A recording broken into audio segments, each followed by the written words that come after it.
Hey fuckers, it's Friday. Can't spell shattered without shat or turd. Like a gut punch to the abdomen. Some of the funniest shit on the web. I call it a rock friend. I like the cut of your jib, gentlemen. These 5 are the only protection we have. The best part of the show is the genuine Hasbro love. Good night, folks. And of course, Pat's weekly farts. Breaking news. It's very outside of the box. Hail day. I love Friday. Bob's Bait and Tackle, now carrying Hasbro. They truly are your favorite podcast. Thoughts, prayers, likes, and shares. From A to B. Shattered Cast Uncut. Is that you? Shattered Cast When are you going to bring Larry back? My favorite Star Wars podcast. Shattered Cast Uncut. Complete fuckers. Podcast is intended for mature audiences only, and its sole purpose is to entertain. If it doesn't fit with your sensitive sensibilities, please feel free to turn it off now and shut the fuck up, Chip. I'm not going to start yet. He's just recording. Why don't you? Because I'm still opening the frickin' drive. Just start anyway. All right, everybody. Welcome to Shadowcast Uncut, episode 255. The A-Team's back, and we're better than ever. Hey, nah. The A-Team's back. Should I log off then? Hey, can I comment? Can I comment on that? Should I log off then? Can I comment on that real quick? Would you guys mind if I comment on that real quick? No, go ahead. If we said we would you still say it? Yeah, I probably would. I'll just mute you though. Okay. Hey, Kanye. Look, I don't mean to interrupt, but he had the best comment of all. No, I'm just kidding. Look, here's the thing.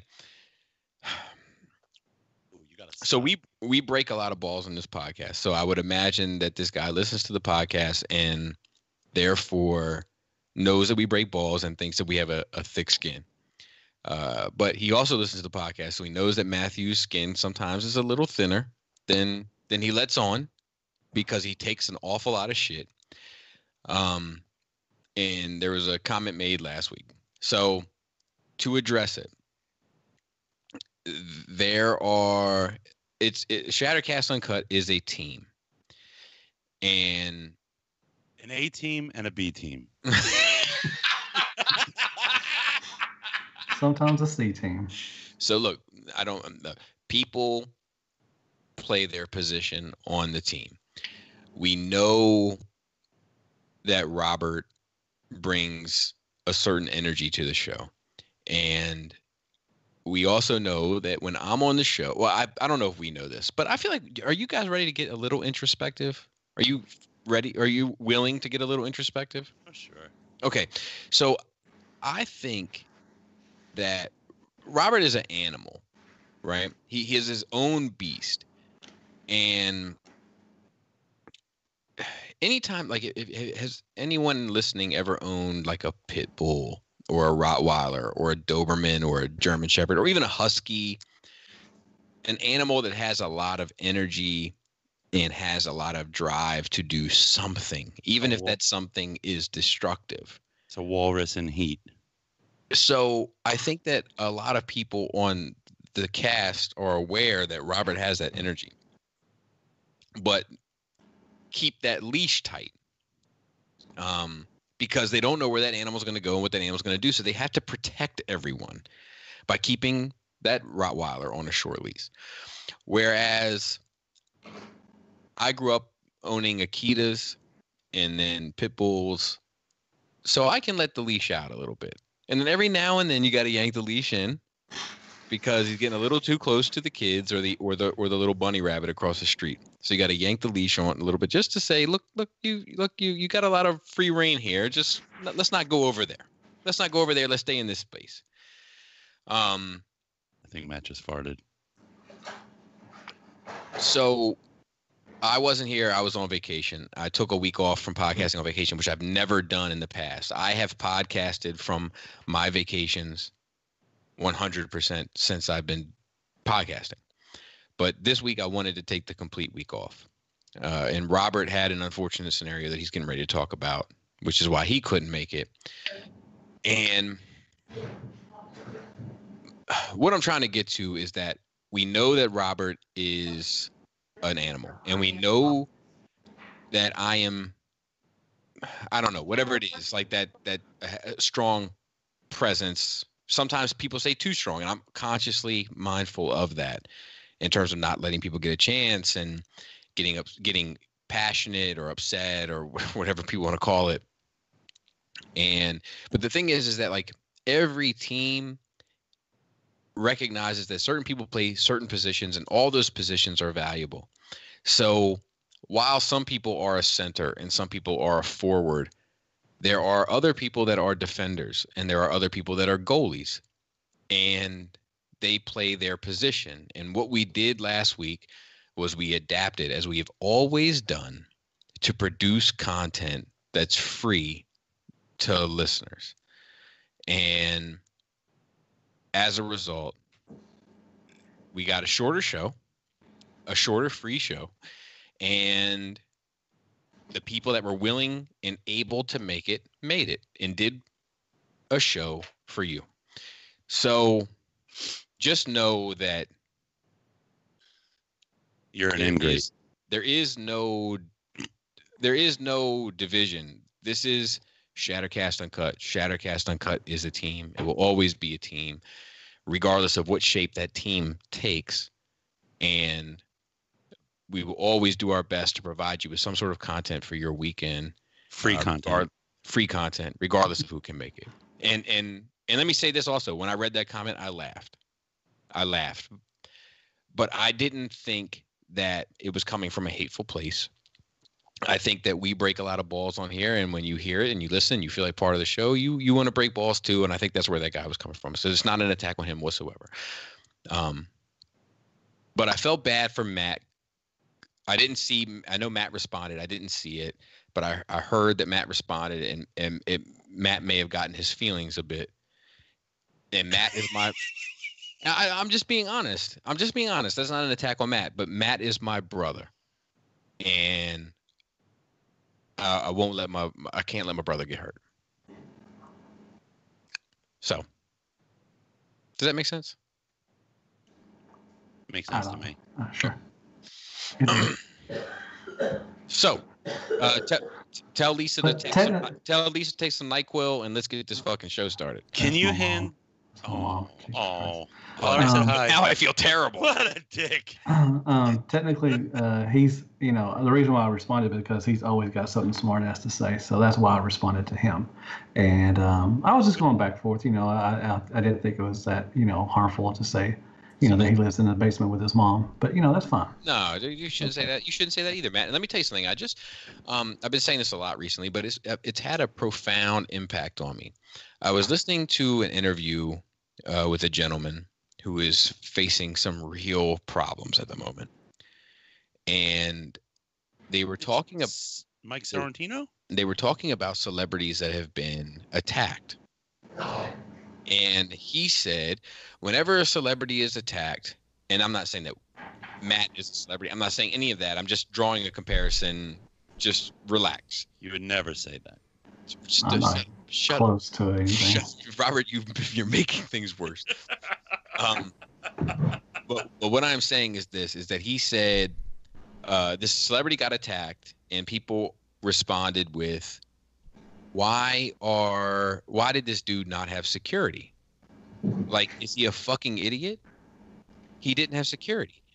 But then he said, had this person had security, people would have said, this guy's a fucking, bitch. Like, he's soft. He has security because he can't handle himself and he needs security. So the point of that message is, we know we can't please everybody all the time. We do our best. For free. Free. So that's what So I think what Bobby's trying to say is Matt caught feelings. Matt's not a celebrity. And either Matt's an idiot or a diva. Why are you making this the worst of all? You're making the lowest common denominator of all the things I'm saying. Maybe I'm gonna yank. We should probably edit all that out. Why not? Why? It's fucking. It's honest. Calm down. Am I in my feelings? I don't know. Your voice raised up a little bit. So did I go to my high voice? A little bit. Fair don't enough. do that. Don't do that. Let me get back down for the ladies. You're not even there's no ladies listening. Maybe one. Maybe Anna. Maybe Anna. Anna and Emily. How you doing? A couple more ladies than that too. If you're a lady, comment. Yeah, I don't think anybody. Emily's commented maybe a couple times, but it's been a while. Emily's now anybody who comments, I can call them a girl. Exactly. Hey, anybody who comments, we go together. Oh boy, we've derailed before the introduction. So as you heard, we got Bobby Skullface in the red corner. Hello. And Deluxe Face is in the blue corner. Hey there, everybody. And we have T2RX6 in the poopy diaper corner. Yep, that's me. How is fatherhood ×2? Mostly it's pretty good, but you know it has its moments. Let me ask you this, Justin, because I don't feel like we get like Transformer news is trash these days, and I don't feel like we get. What? I don't feel like I don't believe that. It is. Like how many weeks have we gone with like 4 or 5 notes? How many weeks have we had super short shows? Correct. So let's get personal. We don't get personal enough, I feel like. Justin, as a new father of 2, what do you feel like the second one is easier, harder, and what challenges are you facing? So I will say as a father of 2, I feel like some aspects are easier and some aspects are harder. For instance, it's like, you know, if the baby that's a very B team answer. Well, okay. Wait. You know wait. You had another kid? You had another kid? Yeah. Anyway, so it's like, you know, like when it comes to certain things like dealing with, you know, like gas and stuff like that, you're like, okay, done this, know how to handle this, like no problem. Certain things that you've learned with the first one are applicable to the second one. You're like, great, I'm a swaddle champion. I can make this baby be quiet for hours, you know? Correct. But then there's things that work for the first one that don't fucking work for the second one. And you're like, what the goddamn hell do you want? You know? Like, cause that's really what it boils down to. Oh. And, which kid is the A team and which kid is the B team? Do you feel like having 2 is harder than 1? Only in, I guess, time management to an extent, you know? I think like the needs are about the same. Obviously the needs to like feed bottles and stuff like that right now is a huge time waster, but that'll be gone eventually. And I think like once that's on, it's par for the course. It's like right now it's dealing with, for me, you know, like, I mean, Ryan is 2 now, like he's kind of learning to be a little human, but still once in a while he's like, she's screaming, it's time for me to scream, you know? And like it's that type of stuff that you're like, okay, I am at the end of my wits, you know? So I will say this, like, I would love to see Justin losing his shit. Oh, I would love to see. So here's the thing about Justin. Justin's very analytical, tactical, logical, et cetera, and I'm the exact opposite, which is why I've always admired Justin. I would love, ladies, to see Justin lose control of his emotions. It would fucking do. Do you think it would go into a deep voice? I think it would. What if he was doing his thing and then he was just like, Ryan?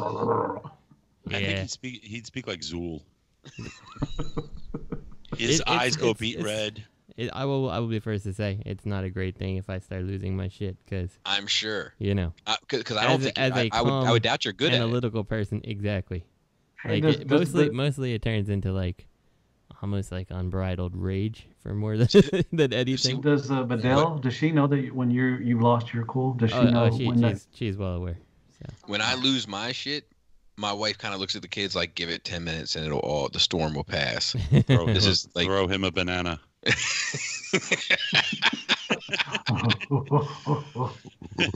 But like, get him in the crate quick. Let me ask you this, Justin, are you done? Yeah, I'm done. Are you getting snipped? To be determined, but I'm definitely done. So right now you're just choosing not to shoot the club up. Correct. Okay. He's like, I don't want to have sex ever again. So I'm done as well. 3, like, and it's nice, Justin. You got one boy, one girl. It's like the American dream over there. You know. I got 3 girls. I would have loved to have had a boy, but that shit is just not in the cards for me. And I'm not gonna throw the dice on the 4th. I was willing to throw the dice on the 3rd. But talk about this at Thanksgiving. It's funny you mentioned that because shit did pop off this weekend, but for something different. Well, you have to. You went on the beach vacation. That's your scheduled fight. You're right, dude. I mean, it got stupid. I just told that story a couple of hours ago, but it got stupid. The thing is that I probably should get snipped. I know it's the responsible choice to make, but I don't know if I have it in me. Like, I may not be brave enough.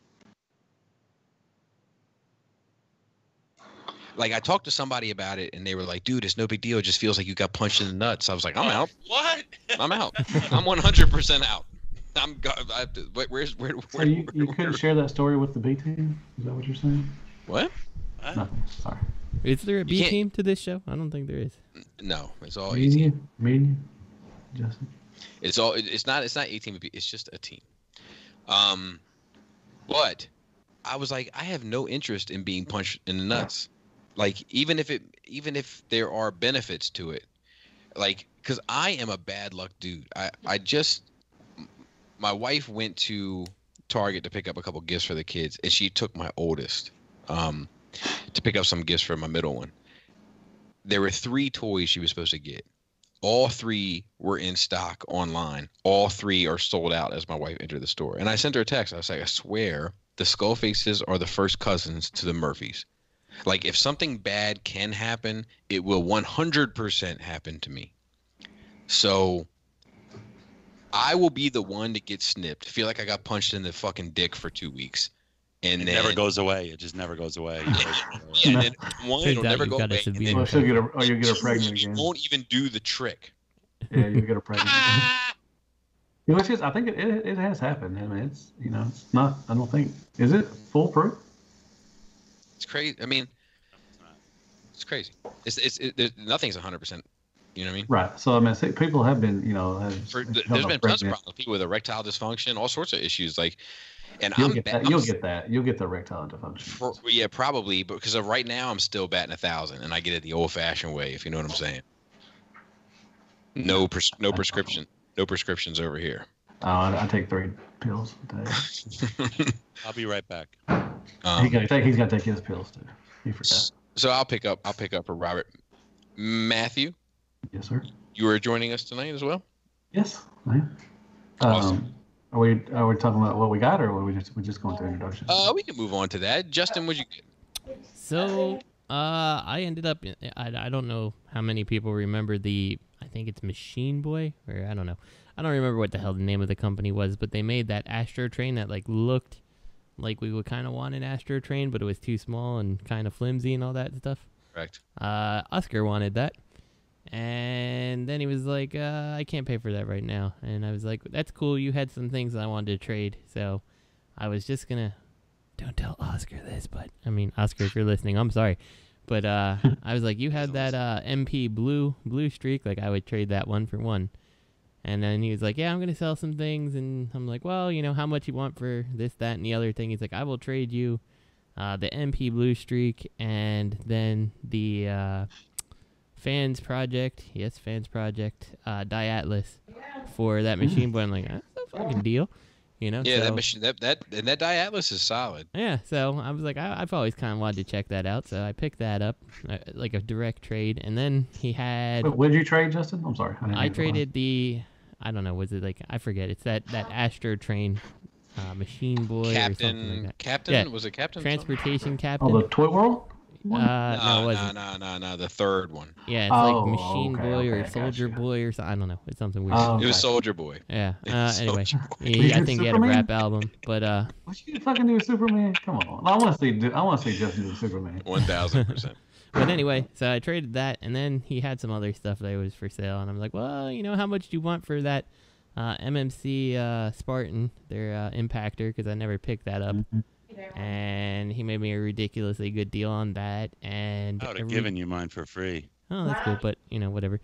A ridiculously good deal on the MMC Roadbuster. And then, like, I got the MMC Whirl for, like, $20 or something like that from him. I'm like, I'll check that out for that price, you know? Sure. So, yeah, I got a bunch of things from Oscar that aren't really new, but they're new to me. So. And there's something else we should mention about Oscar. He had a birthday this week. Should we make some noise for that, goddammit? Hey, happy birthday, Oscar. Happy birthday, Oscar. We love you. That's all I got. He's on 28, probably. 28, at least. So you're gonna do any more reviews, Justin? I don't know. We'll see. I'm really enjoying the not doing reviews, to be honest with you, because it is time consuming. Did you get the jazz? I do have that coming, so I might go ahead and bust out the camera for that. We'll see. Oh, the rollout? I feel like it is my duty to do that TNR jazz. Yes, the transforming rollout. Oh, okay. So we'll see. Nice. Looking forward to it. Matthew, what did you get? I got the Studio Series Dropkick. And Drop kick that shit into the trash. No, it's really good. It's actually pretty good. For a helicopter bot, it's really good. It's really hard to make a helicopter bot, I think, as a transformer, because you're always going to have kibble and stuff. And, you know, that generation toy was kind of trashy. Except for the alt mode. The alt mode's pretty good. Except for them windshield wipers. Jesus Christ. Yeah, they stick out. So. I'm out on that line. I'm not going to get the rest of those. I saw the motorcycle today. I think if it's it didn't look that bad. I'm still in. I want to call that drop kick because I'll drop kick it in the trash. It wasn't funny the first time, so why are you gonna do it again? I got the NECA, the new It from Pennywise, the newer Pennywise. And did you get any Mythic Legions? I got 13 on order. Oh, that's so great. That's hot. I know. It's awesome. Fire. Everybody's getting them. It's the new Skyrim, man, or not Skyrim, but Pacific Rim.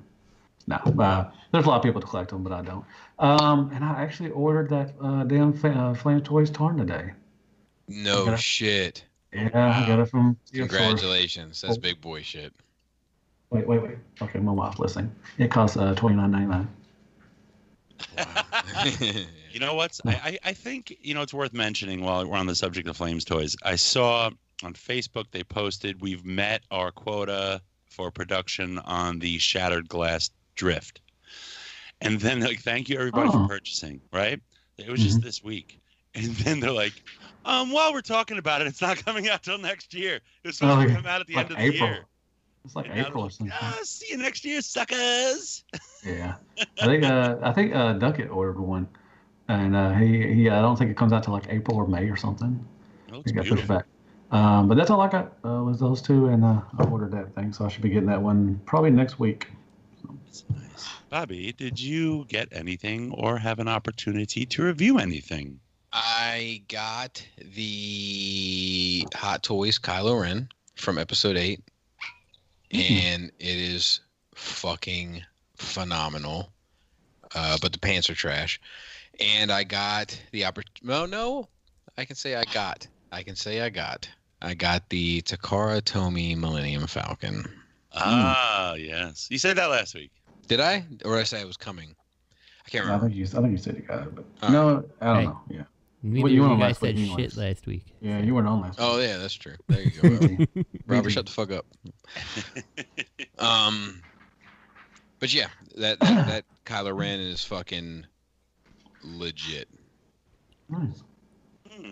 Hey, Robert D, did you get anything for your details? Oh, thanks for asking. I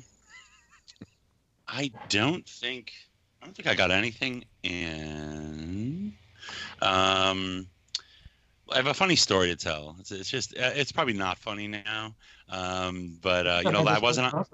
You got Magic Square Huffer in, didn't you? What? Magic Square Huffer, you got that in?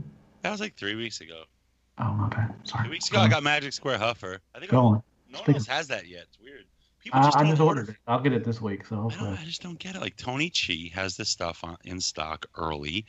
His prices are lower, so with the shipping, it's like a wash. You know, like it's the same price as BBTS or whatever, but you get it like 2 weeks early. And I just don't understand why people don't order from him. I don't either. You know, great personal, customer service. Like I got personal customer service. You got personal customer service? Hey, Robert D, how's your mom doing? Your Optimus Prime is on. Here's your Magic Square stuff. How you doing? No, like how's Grandma doing? She all right? He PMs me like last night. I bet he did. Early in the morning, and he's like, "Hey, I just got an Iron Factory downbeat. Is it downbeat? It's the Jazz, whatever the hell it's called." Yeah, Jazz. And he was like, he verified my address. He's like, "I'm sending it right now for you," because he knows I like the Legends. It was just. I was like, "Wow, that's nice." I'll bill you later. Oh, you already got it? Well, it's already on its way, so you might as well just pay. Well, you pay now. I don't know if I pre-ordered it. Maybe he knew, but he contacted me right away, which is really nice. I'm not as excited about the Iron Factory stuff anymore since Magic Square is putting out such really good G1 stuff. Here. It's just the aesthetic, Magic Square. The I'm with you on that. I'm with you, but Iron Factory is still pumping out some good shit, man. Yeah, of course. I don't think it's bad. It's just my interest is waning. Oh, gotcha. As compared to the Magic Square stuff. Okay. Because the Magic Square is so tune accurate and articulated well, and the transformations are interesting. Blaster and Trailbreaker are out right now in China, too. Are they? Mm-hmm. Just saw them this week. I got to get on that. I didn't see that. Yep. God darn it. Darn it all to heck. Gosh darn it. What was your story? I'm sorry, I did not mean to share a story. It's a sad story, but I had a laugh at the end. I had a family member pass away 2 days before Thanksgiving, and it was my uncle, and so my mom's very devastated because now she's this sole surviving sibling, and 2 days before Thanksgiving, I've got my sister's in England, and we were all very close with my uncle, so. I offered to fly her over because she always feel terrible if she missed a funeral. Now, when you try to buy a last minute plane ticket, it is like double priced. Now, when you try to buy a last minute plane ticket on Thanksgiving week, it's triple priced. So it was very expensive to fly her over from England, but I got to hang out with my sister. She stayed over a bunch of nights, got along really great with my kids. She loves them. They love her. That's awesome. We go to the wake the day after Thanksgiving. Thanksgiving was great, and at the wake, my aunt approaches me, and the widow, and she's just like, I'd like for you. Would you mind reading at the funeral? And I was like, I'd be honored, And then all these people at the wake are approaching me like, or they call me Bobby in my family. And we're like the black sheep. My family, my mother, we've always been the black sheep. We were never invited to the other events. We were always like, I think it's because my mom and my little brother are both a little nuts, so they act like we all are. And so everybody's like, and they're all very like, on this side of the family, they're all uppity, like Hamptons, tie a sweater around your shoulders. How are your penny loafers doing? And your chinos? It's very like that. And I get uncomfortable around them. I don't like it. It's too stiff and stuffy.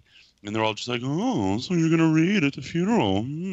Oh, I heard you're reading. Oh, I'm like, it's a big deal. Why are the rumors spreading that I'm reading something? Like, is it? Do you think I can't read? Like, is it like or are you just small talk? What's going on? But so many people brought it up. I've heard that about the people in New York, the best people who can't read. Or in Brooklyn. I should make write a sitcom about that. Like I'm a lawyer practicing in New York, struggling with the fact that I can't really read, and I've been hiding it from everyone. That would be pretty good. I'd watch it. Don't read the book. What was the funny part? So, that's Friday the wake. Then Saturday, go to the funeral, and my aunt had told me that it was St. Paul and the Corinthians, right? So in my head, I'm like, what the hell is St. Paul and the Corinthians? Whatever. I can read whatever they put in front of me. I never really paid attention in Catholic school or, the CCD, whatever. So the funeral starts, like a minute into it, they're like, and now time for someone who we think can't read to come up and read, everybody. They said that? That's how they didn't announce me like that, but that's how it felt. That's messed up. It was very quick, very soon into the funeral. I stand up, I walk, I get up there to the podium, and I look at everybody, then I look down, and the paper does not say St. Paul and the Corinthians. It says a word that I just wasn't expecting, and I was taken aback. It said Ecclesiastes. And I'm looking at this word, and it's a lot of E's and C's and H's, and I sit there and I pause, and I'm like, holy shit, I can't read this word. And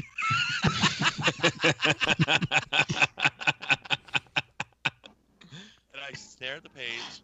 I'm like, okay, pretend it's an emotional pregnant pause while you gather your senses and figure out the pronunciation of this word. And I got through it.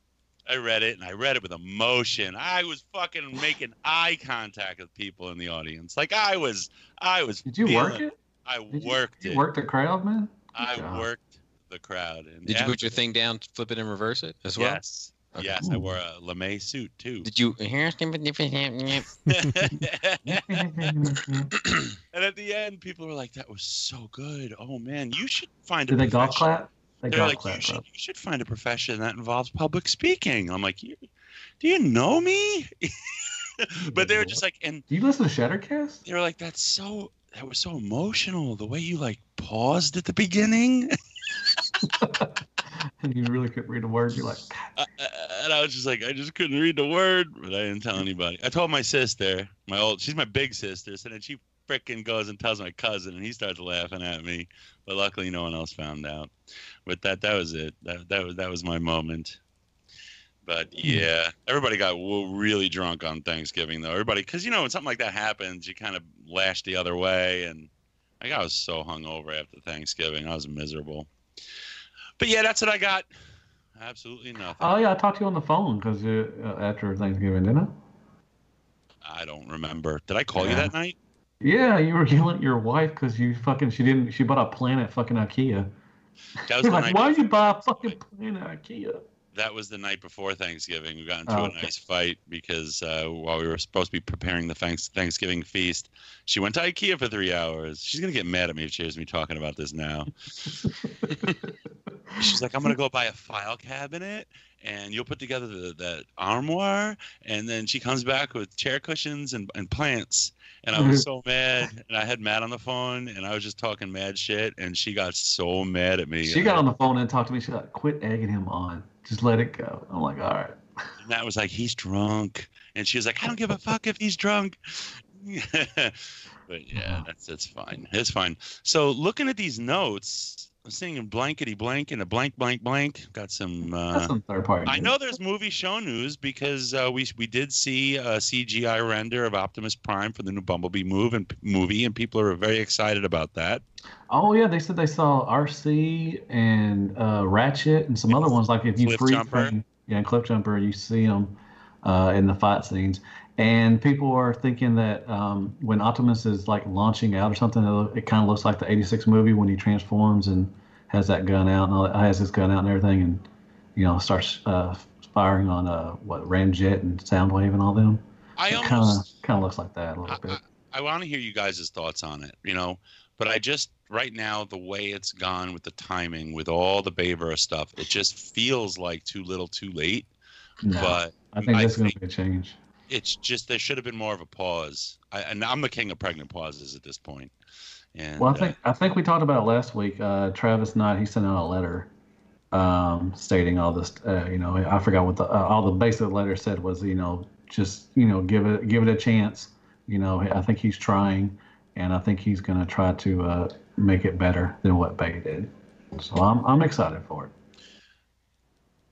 I get that it's kind of like a almost like a soft reboot, but it's too close to the source material, like in terms of looks and everything like that, to fairly call it a reboot of any kind, in my opinion. Right. It didn't go enough the other way. Yeah, if you want to distance yourself, that's fine, but then distance yourself. Don't you know, kind of piggyback on what it is. Like that Bumblebee, his face looks exactly like Bumblebee has looked since 2007. But he's got a battle mask on. Though. And that Blitzwing is a, come on, that's a Bay move, Yeah, Bobby. I think that it looks good, but I also think that it's going to be in a very, very, very small segment of this movie. Like, I think it is this movie's Dinobots. I think it is this movie's Constructicons. I think it, you know what I mean? Like, it's like, it's the same trick. It's the same trick. And we're all falling for it, myself included. Yeah. It's just like an intro, a 2-minute intro. At least he's trying. I think he knows what it shows that he knows a little bit about Transformers. I think this guy understands. I think this guy gets it. It's just too late. It's like they're, instead of making us a group of people, fans, very happy, he's just gonna make everyone kind of unhappy. So what did y'all? I mean, did y'all want them to wait another 2 or 3 years to put out something? I don't even think they needed to wait. Apparently, but I think it should have been rebooted. Period. Hard, strong reboot. Well, Bobby and I were discussing this, and we agree that what should have come out was a Beast Wars movie. Mm-hmm. Of course, I could see Bobby being all over that. And when in the story, when they touch on the actual G1, that's where you put in the G1 characters, and then you have a G1 movie after that. Keep it time appropriate. Stay true to the DNA. Would you want to throw in Beast Machines also too? No, come on. Why not? Because Bay retired. I went over the line there because I said Beast Machines. Okay. Yeah, that was the tipping point right there. It was. Matt, I like your Christmas tree. Thank you. It's up. It's beautiful. Lisa did a great job putting that up. Wonderful job. What I really like is the Transformers ornaments. It's because they're so like super G1. They are reminiscent of the old like illustrations on the back of the toy boxes. Yep. I love that. They're really nice ornaments. I don't know if anybody has them. I got the Starscream. Starscream, yeah, that's this year. I think he's one of the best ones personally. Well, so I'm going to say I have the Starscream, the Soundwave, and the Grimlock. Mm-hmm. And I would say my personal favorite is the Grimlock. No Stonicons? I would put Grimlock for me as number 2.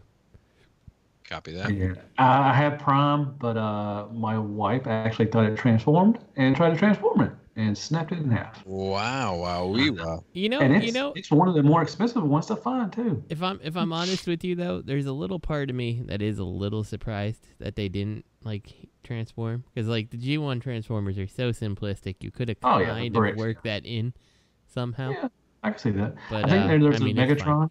I think there's a Megatron out, and there's a Bumblebee. I don't think there's Bumblebee yet.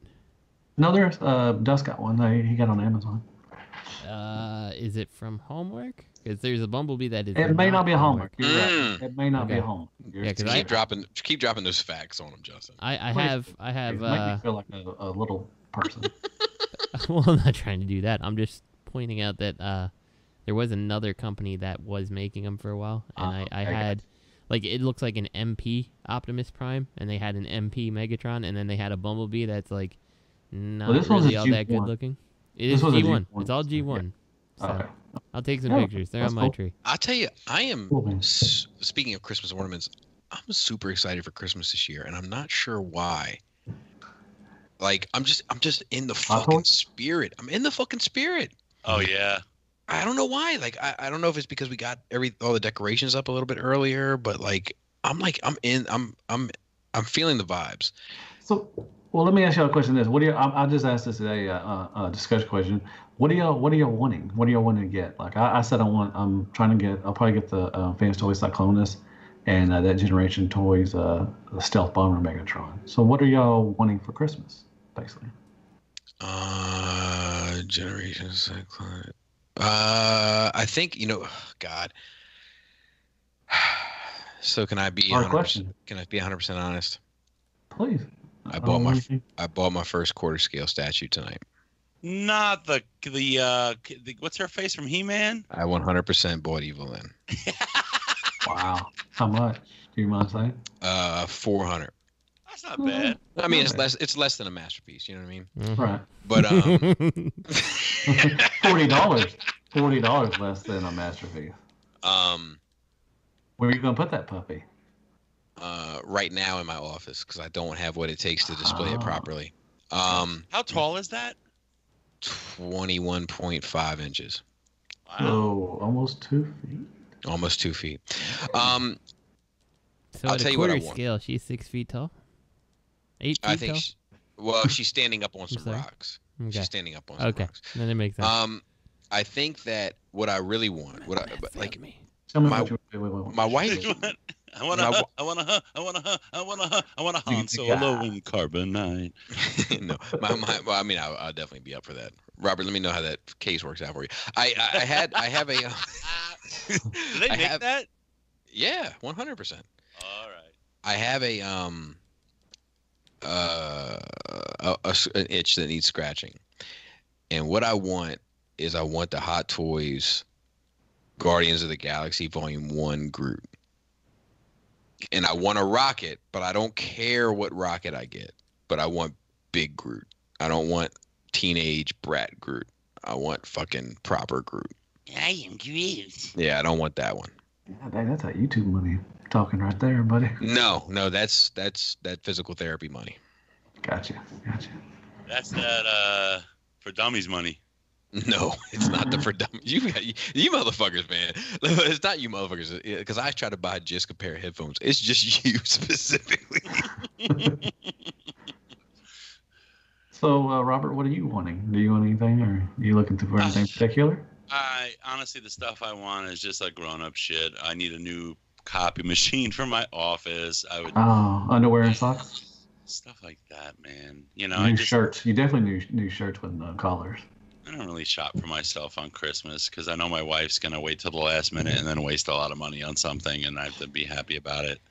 So I'm going to get myself a copy machine and feel really good about it. And that's about I remember there's something else I wanted, but I can't remember what it was. And, I don't know. I've been downloading on Amazon. Amazon Prime has like all the old stop motion Christmas shows. Like Rudolph and Frosty. And, really? Yep. Classic. Santa Claus. Classic. They were actually on TV just recently. They've been showing. I got March of the Wooden Soldiers in color. Let me ask this question. Do you still have TV, Matt? Yeah. Mm-hmm. Do you still have it, Justin? Sort of. I don't have proper cable. I have I use the PlayStation View. So I have television, but it's not cable. So. I have DirecTV because is PlayStation View? Does it provide cable, or is it all ad-free and all that kind of stuff? It's got. So what usually happens is some of the channels will function normal, like ABC, NBC, CBS tend to function normally, but then some of the channels you'll be watching it when it goes to commercial, it's just like we'll be right back, and you just get a screen and no commercial. That's interesting. So, yeah, it's awesome. It's like $40 a month. So.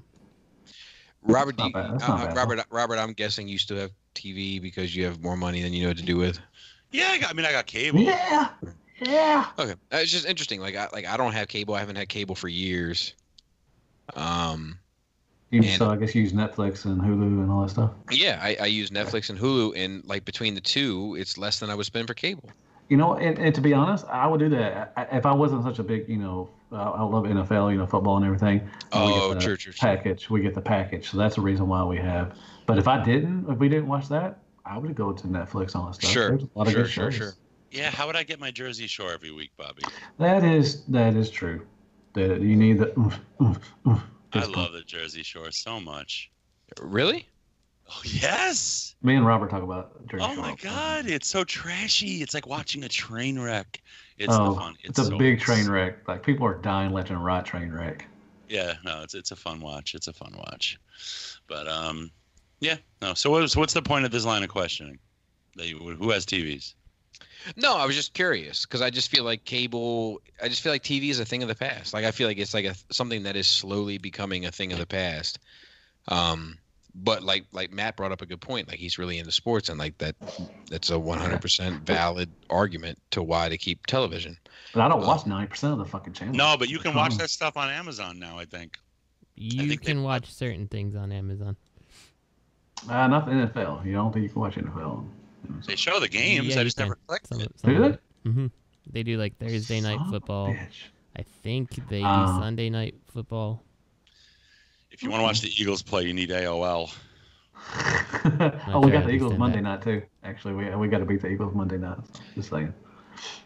But anyways, Justin, what are you want anything for Christmas? For maybe a nap or something, or? God, that'd be so nice. The only thing specifically that I really want is the Spider-Man game for PlayStation 4. Oh, why did you not go in on the? I think it was like $200 on Black Friday for the system. I have the system, so there's kind of no point. Yeah, me too. Gotcha. So. I saw those deals too, though, Matt. It's a great deal. It's a fantastic deal. Yeah. I think it was sold out a lot. I'm sure my wife will get me the Spider-Man game for Christmas, even though I'm like, man, it's not even a real Christmas gift. Let me just spend the $60 and fucking get it. You know what I mean? Yeah, I know that sounds shitty. I do. In my mind, I know that sounds shitty, but I'm like, man, let me just spend the $60 and fucking get that game and then get me something for real. Put it on a pre-order. Well, and see, the problem is the quote unquote the real stuff is I just gave myself all that stuff anyway. So well, that's what I'm. No. I have to.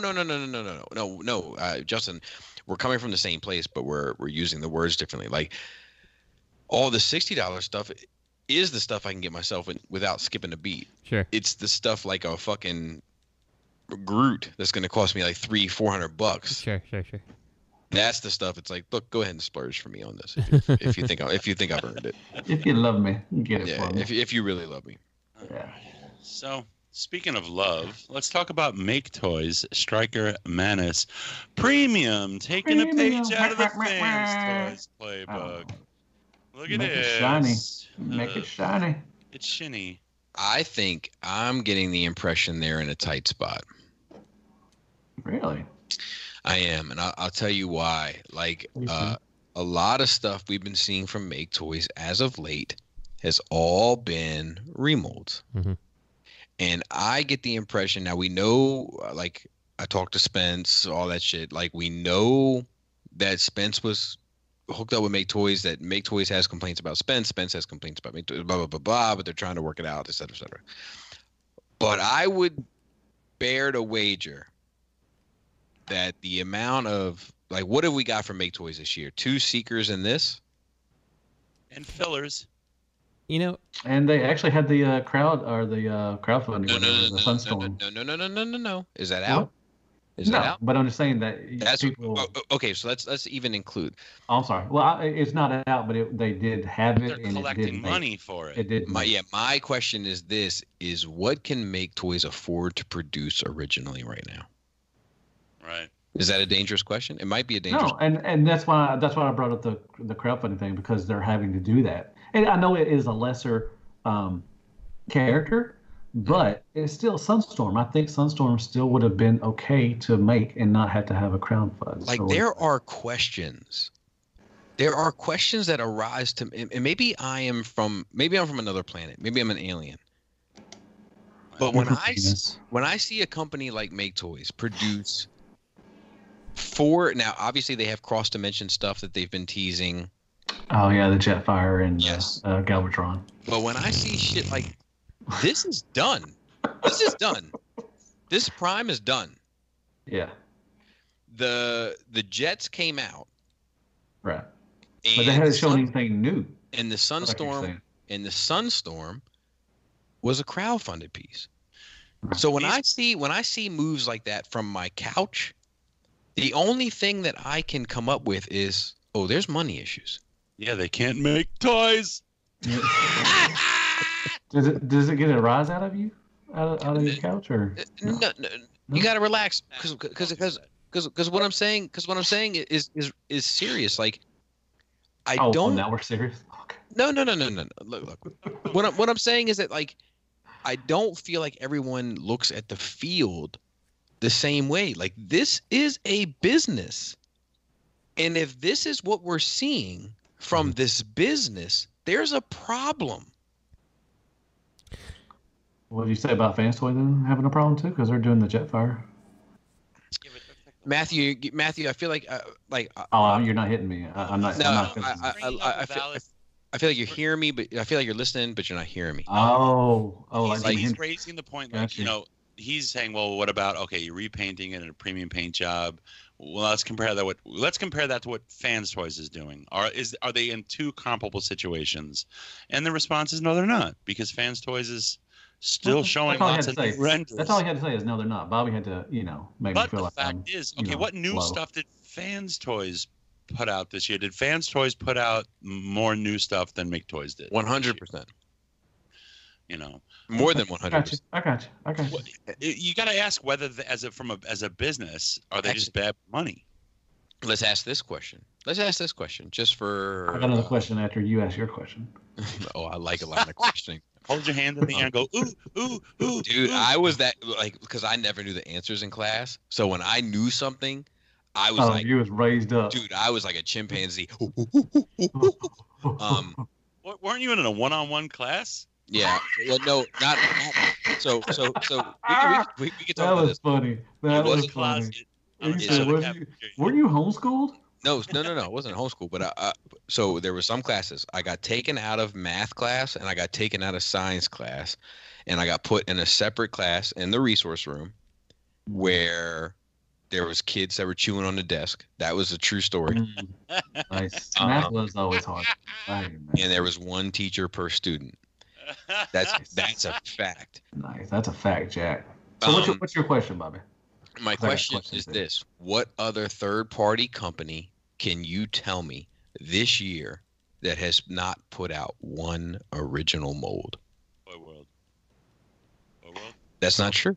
That's not true. What Toy World put out? Okay, and have also put out something. No, Toy World. Toy World released put out Cup. That was they got Cup, and they put out that Jazz too. Wasn't Jazz in here too? They put out Jazz. Wow. And was RC was there? Was that RC or was it last year? Could have been this year too. So that's my question: is what other and now let me ask you this because that's interesting. Let me ask you this, Matt. No, anybody, but I'm just using Matt because I'm talking to Matt. MMC. If I were to say what's a more successful third-party company, Toy World or Maketoys, what would you say? Maketoys. And Toy World, maybe. I haven't looked at the release dates, and I'm sure someone will correct me in the comments, but for that person typing, let me let you in on a spoiler. I don't give a shit. Well, you know what? Fans Toys. Toy World could have possibly put out 300% more original product this year than Maketoys. Fans Toys sees Toy World and Zeta as their competitors. I saw that, and I feel like I'm the only one that's been saying that, consistently, that Zeta needs to be recognized as a potential heavyweight competitor in this shit. Oh yeah. That's better. So let me ask this question. So as a whole of third party, do you think third party is in trouble? No, not necessarily, but I do think that Maketoys might be. Yeah, I kind of agree too. Okay. And I just feel like the decisions they're making, they don't make much sense to me personally. As a business, you need to be good with money. I mean, it could be simple. It could be as simple as maybe the guys behind it are just pulling too much of the money to their own pockets and not reinvesting it in their own company, and therefore they can't buy new molds. They can't buy new designs. Robert, to be fair, this might be Maketoys being good with their money. This might be Maketoys saying, look, let's sit out for 2018. Let's put out a bunch of repaints. Let's collect that money and get on our feet in 2019. And that's a good possibility. Yeah, 100%. That's fair. No, because you got to know your business, right? But you got to know your customers. What I'm saying is that puts them. If to know your customer, they know the. I'm sorry. If that puts them in a good spot for 2019, and they can weather this storm. Yes, exactly. And bank that capital, then they're in a good spot. Because people will buy this. Because I actually like this. It's nice. I love the mold. I love the shine. People love people love shiny stuff. So they'll be like, oh, ooh, look at this. Listen, my wife's favorite color is shiny. That's a fact. Maybe I'm wrong, but I can't imagine whatever amount of people purchase Striker Manus. Now you're doing this repaint. You're not getting the same number of purchases. It's now a percent of people that bought the Striker Manus are buying this. That's fair. That's fair. But what I'm saying is, though, in this, you're also talking about a company that owns their own factory. What I wanted to say though was we're doing a smaller run. Go ahead. Well, they can make a bunch of rulers and shit and make money doing that. Combs. You know, combs, toothbrushes, sneakers. But what I was trying to say was, like, you got to know your customer base, and like you've said before, Bobby, is if you don't give me something, I'm going somewhere else. You know, so you've got to always have something hot and new. And I feel like that's why Fans Toys, even though the releases are so far between, they're still in everyone's mind as the best, because you're always still seeing something new from them, something new and exciting, you know? So that, I think, waiting a year onto that idea of, well, let's just do a bunch of repaints and re-releases, you're no longer the hot thing, you know? So it like doubles the requirement, the splash that you need to make, say the following year, to still be relevant. No, I don't disagree with that. But the only thing I disagree with from what you said was playing smart business, because this may indeed be that play. We might be looking at that play. Man, all you got to do, you know, and I don't know the ins and outs of the business, but you always have to reinvest a percent of your profits back into the business. And if there's not enough money to invest in new designs and then to reveal new designs, of course, and to work on new designs, it means you didn't allocate the money to it, which means you didn't practice your business properly. I don't know anything about business either, but I know a little bit. You know the YouTube business. Shut up. Shut the fuck up. I know a little bit about I know a little bit about supply and demand. And what I will say is this. So does Matt. If you have a product that costs $5, you need to be selling that product for $10. And you haven't made a profit on that product until you've made $30. And I say that to say this. You spend the $5 to make the thing to sell for $10. You pocket the $10. Then you buy the next thing to sell, and then you pocket $10 more. And $10 becomes your profit from the initial $5 spent. Look at it differently. If something costs you $5, something costs you $5 to produce, you should charge 15. Oh, I mean, look, and then you sound like my wife right now. Then you get your $5 back. That goes back to costs, and then you reinvest $5 into the future and keep the $5 for your pocket. So when my wife and I are sitting down at the table to discuss DMH business, my wife handles all of the pricing, finances of DMH, and DMH is it's failing. It's trouble. No. DMH is its own machine at this point. In terms of the business side of things. Like, I put it this way, I can't file taxes anymore as a hobby. DMH. So when we sit down at the table, my wife will tell me, like, look, you need to be selling this for Robert prices. And I'm like, there's no fucking way I'm selling that for Robert prices, because I am still 100% in the trenches, and I know what it's like to be spending Robert prices, and I don't have it, so I'm going to assume someone else doesn't. I don't disagree with you, Robert, but I think that making a full investment back plus double on your investment is a good profit cut. But that's not what we're talking about here. What we're talking about is business sense. And the business sense for Maketoys might be, hey, look, we're going to crowdfund Sunstorm because it's obscure.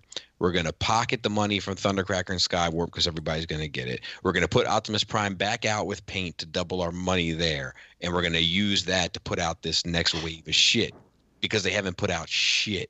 Yeah, but by following that model, they've now lost the interest of the collectors. But have they? I was going to ask, that remains to be seen. That's the X factor. Is there big Maketoy, like, take Lenny, he's a big MMC, and Bobby, you're a big Fans Toys. You know, you go for them. But are there big Maketoys fans out there that like just buy all Maketoys? You must be in my comment section. I think TJ is. TJ's a big Maketoys guy. I think Bobby is the Fans Toys as Duckett is the Maketoys. I like Maketoys. I mean, I'm not saying that as an insult. You asked. I don't think that's true. I don't think that's true because Duckett, and that's my guy. Duckett has a relationship. My man. With Maketoys and Fans Project. I don't have a relationship with Fans Toys. I have zero relationship. It's a fact. It's a fact, Jack. Hey, look at his shoulders. Do y'all see the face with the two eyes and the smiling face? You said it like freaking Bane. You're like, it's a fact. It's a fact. Are y'all looking at the picture? Are y'all looking at Prime? On his shoulders. I'm trying to look for the two eyes and the smiling face. Oh, I know. It's like a flat. It's like a straight face. Like he's shoulders. Like it's not a smile. It's like a Mikey shoulders. It's like a white man's smirk. Hey, Matthew, I'm gonna advise you to be careful. Okay, yeah. I don't know him like that. I don't know him like that, man. I don't know him. I know. My fault, Mikey. If you listen, my bad. Please don't beat me up at Skull. When I hung out with Shoulders last time, right? I walked up to him. We're chilling. I was like, "Can I see your knuckles?" And his fucking knuckles are fucking covered in scars. I was like, "That's all I had to say." Please put in good work for me, Bobby. I don't want you to. And I pointed at Matt. And I was like, "He talks shit about you." I'm gonna tell you two things. A lot of those scars on Mikey's shoulders, knuckles, could be my fault for one, and for two, Mikey's shoulders is like Beetlejuice. Just don't say his name 3 times because if he pops it. I said it twice. I'm done. I'm good. My bad. I'm gonna come play Risk with him. Dude, I'm trying to have him out. I know, like, I'm trying to have him out to play a hand of cards with my wife. Like have him and his wife come out and play a hand of cards with my wife because I think it would be entertaining. But I'm gonna videotape it and see if I think people would be into it and whatever. But let me. Is anybody getting this? I'm sorry. No, I'm getting this. I'm sorry. I just got to talk about Mikey Shoulders one more second. Okay, go ahead. Just because every time he's mentioned, I feel the need to say it. But Mikey Shoulders, I know you're not listening, but I love you, and I wouldn't be here today without Mikey Shoulders. He protected me and my family more times than I can mention. He is the big brother I wish I always had. So I love him. I am not going to buy this because I have no place in my collection for Cross Dimension. But this mold is fucking fantastic. Phenomenal. I got tired of the Cross Dimension when the Megatron came out. Did Megatron come out after the Prime? Yes. Yeah, and Megatron's really good too. No, man. It looks like and just say the Jetfire. Like he turns into one of those pea shooters that, like a Western, like from the old West movies, like a prostitute pulls up that has it hidden in her garter. It's a great figure. Did you see the Jetfire? It looks stupid. That's not Jetfire. That's just shit fire. That's not Jetfire. They just called a fucking blob Jetfire. Oh my god! I bet if he's the legend scale, you fucking. How is that Jetfire? I'm sick of this. They call it fucking Jetfire. Cross Dimension. What is this? Oh, it's fucking Jetfire. Sell it. So you're not going to get it then? Get the fuck out of here, Maketoys. Wow. But you feel a way about them. Yeah, but it's not personal. No. I don't think it's personal. I think it is, man. It's far. I get mad at them. I get mad at them. I don't know why I do. Maybe I'm attracted to them. What did Maketoys do to you? Did they touch you in the wrong place? Fucked with the price of olives. They fuck with the price of olives. That's what Robert's beef is with them. They fuck with the price of olives. That's from a Skull Affair episode. Not Skull Affair. It's from a Skullfest episode. And ever since that moment, Robert has not been able to let go. And I don't get me wrong, like. I do. It's Robert's KO. It's Robert's hill to die on. And while I disagree, I support him in his stance. Here's the thing. I don't like their product. I and at the same time I love some of their products. You know, I have Utopia.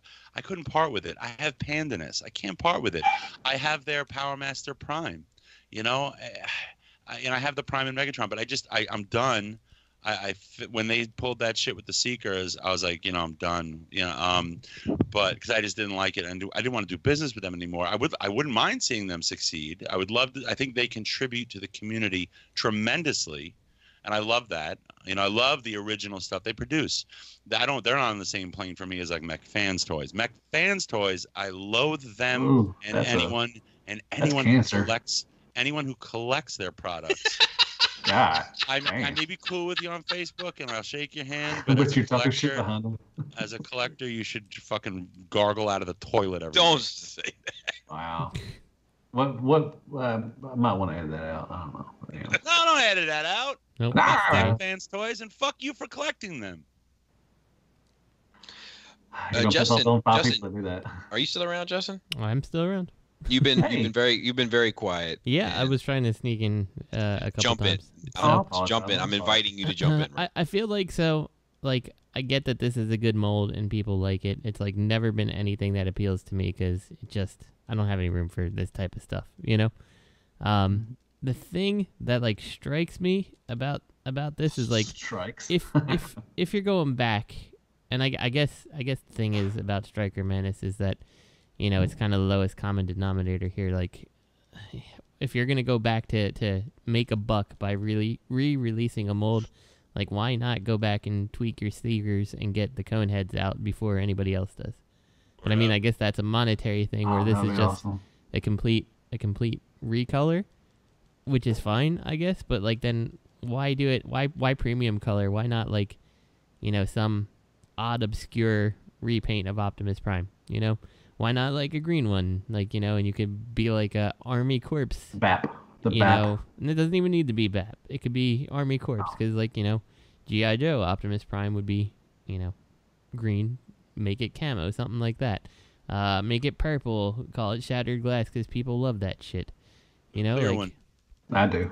Like why go right to like quote unquote premium paint job is confusing to me. It's shiny. You're like admitting that your initial release was subpar. No, that is not a subpar release though. I mean, it kind of feels like it is though when you do it like that, right? I mean. You're saying like my original release, is we put it out there, but now we have the premium version because it has the better paint. Like I don't know, you are saying that our first product is shit. Didn't Fans Toys do it with the Dinobots and Jetfire? Fans Toys recently admitted that they decide to do the X versions of toys that they believe deserved better paint than they produced originally. They said that. Not in those words, but that's the sum and substance of what they said. They came out and said that. And I respect that. I give my money back. But I respect that. Give my money back, but I respect you. No, I mean that's totally fair. That they would feel that way about that. And I don't disagree with that at all. So.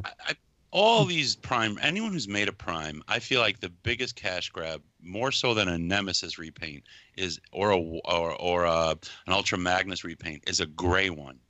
And I don't understand why the only gray Prime we've ever seen, right, was MP01. Mm-hmm. It's crazy. I would love gray Primes. Yeah. I would have them dead everywhere. I'd lay them out on my table. They would be like the centerpiece. We'd eat around it. I'd have it in the bathroom as a soap holder. So I was thinking about this and like, how could you make this release more interesting? Like instead of a premium paint job, like would it have been a lot of tooling and money to come up with some kind of trailer for him? Yep. And include that in there, and you can also sell it. You can also sell it separately. You don't need to buy the new toy. You can buy just the trailer, or you can buy the combo with the trailer. Well, and then maybe you double back. Maybe you double back and you figure out how to add armor to. I mean, your fucking fans project, like that was your bread and butter. Go ahead and figure out how to add armor to your white version of Striker Manus. So you can put your Ultra Magnus together like a proper Ultra Magnus. Like you can do that. You've made fucking trailers in the past. Do it. Yeah, but that requires. I don't agree with the trailer because most people don't use trailers. They just put them in the box. Bubby wants to speak. No, I just want to explain why I'm gonna take a quick break. I'm gonna go to the bathroom because I have learned from previous Shattercast experience never to argue Justin when Ultra Magnus is involved. So No, I'm gonna. but, I mean, that's not the case. Justin, when you raise your voice, it makes me feel uncomfortable. Makes me feel uncomfortable. PMs right now. Can we PM the rest of the show? Remember how you wanted to see me? When I lose my cool. Is somebody getting a phone call from Justin? Fucking Ultra Magnus. So somebody's getting a phone call from Justin. I'll be right back. Yeah, no, So, I mean, I don't feel the trailer thing would be a good thing because people don't really want trailers. Where are you going to put them? Everyone wants a trailer. I think a lot more people want trailers than you think they do. But I'd rather I mean, have a and that's fair. But like, you could go like the Ultra Magnus trailer is something really easy because that trailer turns into armor. So like that trailer doesn't need to sit in a box. Okay, I'll somewhere. give you that. But I don't think for a trailer for him, I don't think it would sell good because you don't need a trailer because nobody's gonna. I mean, most people put trailers in the either box or I'm not saying everybody. There are people that will collect trailers, but I think a premium paint job on him is a better choice than a trailer. You're more likely to sell more trailers for the version 1 than you are to sell the premium version of version 1.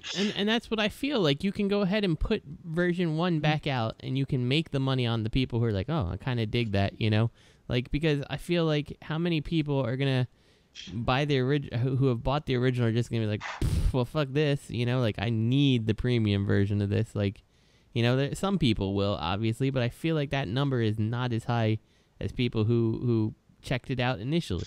Yeah, but here's the deal. This is why they're doing this because they need cash. Yeah. So they don't have the money to pay a designer to make a fucking mold for a trailer and to make, to make the mold. So I wouldn't be surprised if they just took overstock of version 1 and took it apart and repainted it. Yeah, you're probably not wrong. Did. So how much is the paint for that as opposed to paying a designer? Oh, probably pennies. For the mold. Pennies. Yeah. So I just, it's just, come on, get a line of credit. Jesus. Yeah. This is business. You gotta, you gotta spend money to make money. You don't just sell old bread. It's like the same. Old bread. It's like the same thing with delis. When you go to a deli and like the cold cuts aren't fresh and they're giving you the end, and they're doing it because they don't want to. They spent money on it, But you're giving me food that's not fresh. Now I'm not coming back to you. You lost a customer to save a few slices of old cold cuts. Do y'all eat the whatever the hill of the bread? Do you ever eat that the first piece? Do you ever eat that? I do too. I'm not picky. I used to love that as a kid. As an adult, I'm like, yeah, I'll take the middle part. Like, Really? Yeah, but what happens if all that's left is the? Oh, well, I'll eat it. I won't just like throw it out. Okay. Okay. Like there's only 2 pieces I would left. prefer you got the that middle one part. of those pieces. Yeah. Well, no, that's true. That's fine. But I'm saying if you only had 2 pieces left, it was one of those in the you know what's sad is usually when there's 2 pieces left, it's usually both. Do you throw it away? That's usually what? It's usually both ends of the bread. Right. So you're like, great. Yeah, that's true. That's true. Eating an ass of the bread sandwich. I go get some more bread somewhere else. You could take a bread knife and shave off a little bit of the ends. That's true. That's a lot of effort, though. But I know people that don't eat it. They just don't. They don't want that piece. It's like it's bread. Fuck it. If you know what, if you got hot dogs and you run out of buns, the heel of the bread is a hot dog bun. That is true. That is true. Because it's harder. Yeah. Yeah, and if you have soup, I go for the heel. Oh, nice. If I have soup, I want some bread. Potato soup? Yeah. Well, your marinara sauce is a little bit like soup, wouldn't you say? Yeah, it is like soup. Why would you say marinara? I'm kidding. It's just fun now. It's just. Bobby, do you eat the first piece of the bread, like the whole or whatever? The heel? The heel. Do you ever eat that? Come on, man. That's what we just said. Don't ever. If I ever come down to Arkansas for a deluxe dinner, please don't ever serve me the heel. Oh, that's all you're getting is that. Dude, I have so many good questions for you when you come on around 30, dude. Hey, do you want to do it? Do you want to do it tonight after the show? Yeah, if you want to. I mean, it's not that I want to, but I will. We'll see. That's like I'm gonna get no views. It's a live show. Listen. I'm just telling you right now. I'm still not making any money off of that shit, but I love doing it, and people are giving me some positive feedback for it, so I'm having a great time. So here we go. Let's go to Planet X Deathsaurus. I was going to. Because we're already on our second note. I mean, we should probably pace ourselves. I know. We don't want this to be a 45-minute show. So. I should listen to that show and hear what the fuck he talked about for 45 whole minutes. It's pretty much the business of the show, and that's about it, because there really wasn't anything to talk about, and nothing really was something that spurred conversation. It's a very light week. So. You don't want to talk about bread heels? You know, it never came up. I'm sure we could have talked about it a little bit more, but it just never became a point of Can I say this? If you served your kids, let me say this. Yes, you're a child. I think the purpose of every generation is to raise the next generation to a higher level and standard. Like that's my personal philosophy. And I think a lot of people that were born in the 80s definitely, let me gauge the audience. Matthew. Yes, sir. Did you ever have a hot dog served to you on a piece of bread from a Yes. loaf of Robert? Yes. Justin? Hell yes. I did as well. If you are from the 80s generation, as we all are, and you served your kids a hot dog on a piece of bread, you are trash. Damn. You know better. You know how that felt to be a kid and see that hot dog laying on that flat piece of bread. So then they're just looking at you like, what is You this? know how that felt. Oh, my kids get hot dog buns. let me in defense of hot dogs he on served bread. his kid a hot dog. Here we go. No. He just served it to nut. He's like, shit, I did it. He doesn't want to be They don't trash. eat the bread. They just eat the hot dog, so I don't want to waste the bun. No. Yeah. You can make that good if you put the piece of cheese on it, and then you fold the bread and you toast the whole thing in a toaster oven, so the bread gets a nice little crispiness to it. Then it's a different game. Okay, That's all I'm saying. I will say that you are putting more love, care, and attention to it than I had considered. However, I have met your parents, and I am extremely disappointed that they ever served you a hot dog on a piece of bread because it's very astute. You know. So, a side note to that, I remember one day I was scrolling through Facebook and I saw a post related to ethnicity, saying like, people don't know the struggle of said ethnicity unless you ate, or like, because we ate like hot dogs on a piece of bread. I'm like, motherfucker, who didn't eat hot dogs on a piece of bread? Like, how's that have anything to do with like a race thing? Like, that's so I can step it up, because there was a brief period in my early life that was extremely low. So let me gauge the audience this, and I'm going to start at the top, and I'm going to work my way down. Okay. I love when you do that. You ready? Miracle Whip and cheese on a piece of bread, or on two pieces of bread. Matthew. No, I hate Miracle Whip and mayonnaise. Robert. Miracle Whip is the expensive stuff. It is, but I'm just saying, like a mayonnaise substitute. Yes. No, I would get mayonnaise. I would get the cheap shit from Wallbounds. Okay, It was so- cheaper than regular mayonnaise. So a mayonnaise and cheese sandwich. That's what I had for lunch all the time. Okay, beautiful. Justin. I didn't like mayonnaise, so but I did cheese and mustard. Okay, so Me too. I hate that. I was so mad when we were out of mayonnaise and I got mustard on my cheese. I definitely had a mayonnaise and cheese sandwich. Ketchup sandwich. Matt. No, I can't do that. Robert. No, never did ketchup sandwich. Justin. No. I 100% ate ketchup sandwiches. Really? Let me go to the next step. Syrup sandwiches. Oh, fuck. And No. Robert. No. Justin. Nope. 100% ate syrup Well, sandwiches. Hang Now, on. this is- Hang on. Go Can ahead. you classify two waffles with talking syrup on about- them a syrup sandwich? Because it kind of is, talking right? Oh, now I've done that. Shit. Pieces of bread. Maple They're syrup talking about poured in the middle of that bitch because there's horrible. nothing else to eat. And when you eat it, by the time it's served to you, it's already fucked up. Like the bread has consumed the syrup in a way where the sandwich is just not pleasant to eat.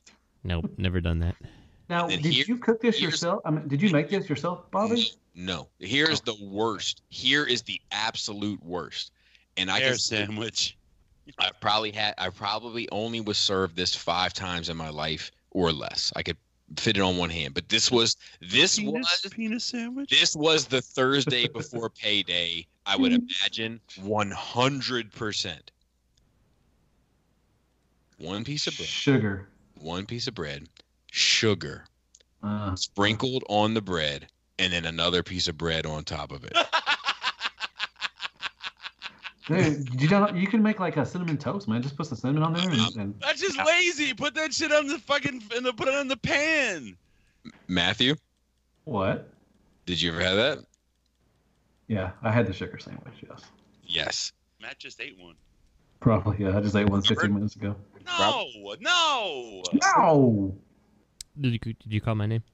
Yes. Okay. I said no.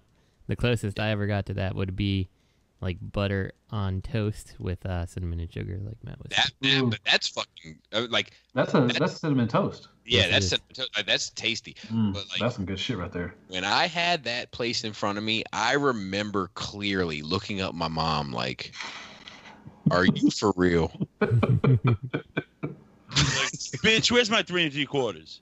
Like, where's my 3 3/4? You like even like, because I've told, as I've said on this podcast, we live check to check, but we do all right for ourselves. We're in a much better. My kids have never been in the spot that I've been, which is what I'm talking about, raising the next generation to a step above what you had.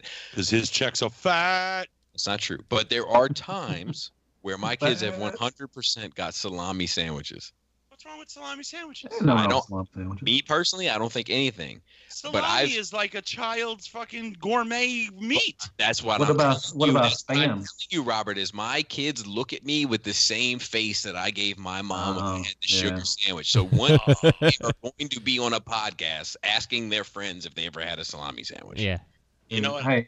Then their kids will be like, the filet mignon sandwich that was served to us for lunch. Fucking garbage. Robert said, like, Adam said you can either save money for college or save money for therapy. And I think there's, not that I necessarily agree with that. Look, to all fathers out there, put money away for your kids' college. But I do think that no matter what you do for your kid, no matter what you do, they are going to end up on a couch telling some fucking stranger everything you did wrong. Mm-hmm. I had Jana in my office tonight, and she was listening to Nothing For Me because I was working on the video. And there's a line in there where I say, "I got babies, baby. I can't give them half of me." And she said, "Is that true?" And I said, "What do you mean?" And she said, "Sometimes I think you only give half of yourself." Wow. Wow. She said it. She said, looking right at me, and I was like, "Let me ask you something. When I'm working on all this shit, so that I don't need any of my personal money that I earn to go towards my habits, do you feel like when you're fucking fed and you're not eating sugar sandwiches, like, do you feel like that is me giving you because a lot of the stuff that I'm doing for a greater good for everything, but it doesn't matter. The point is that I'm gonna be a star.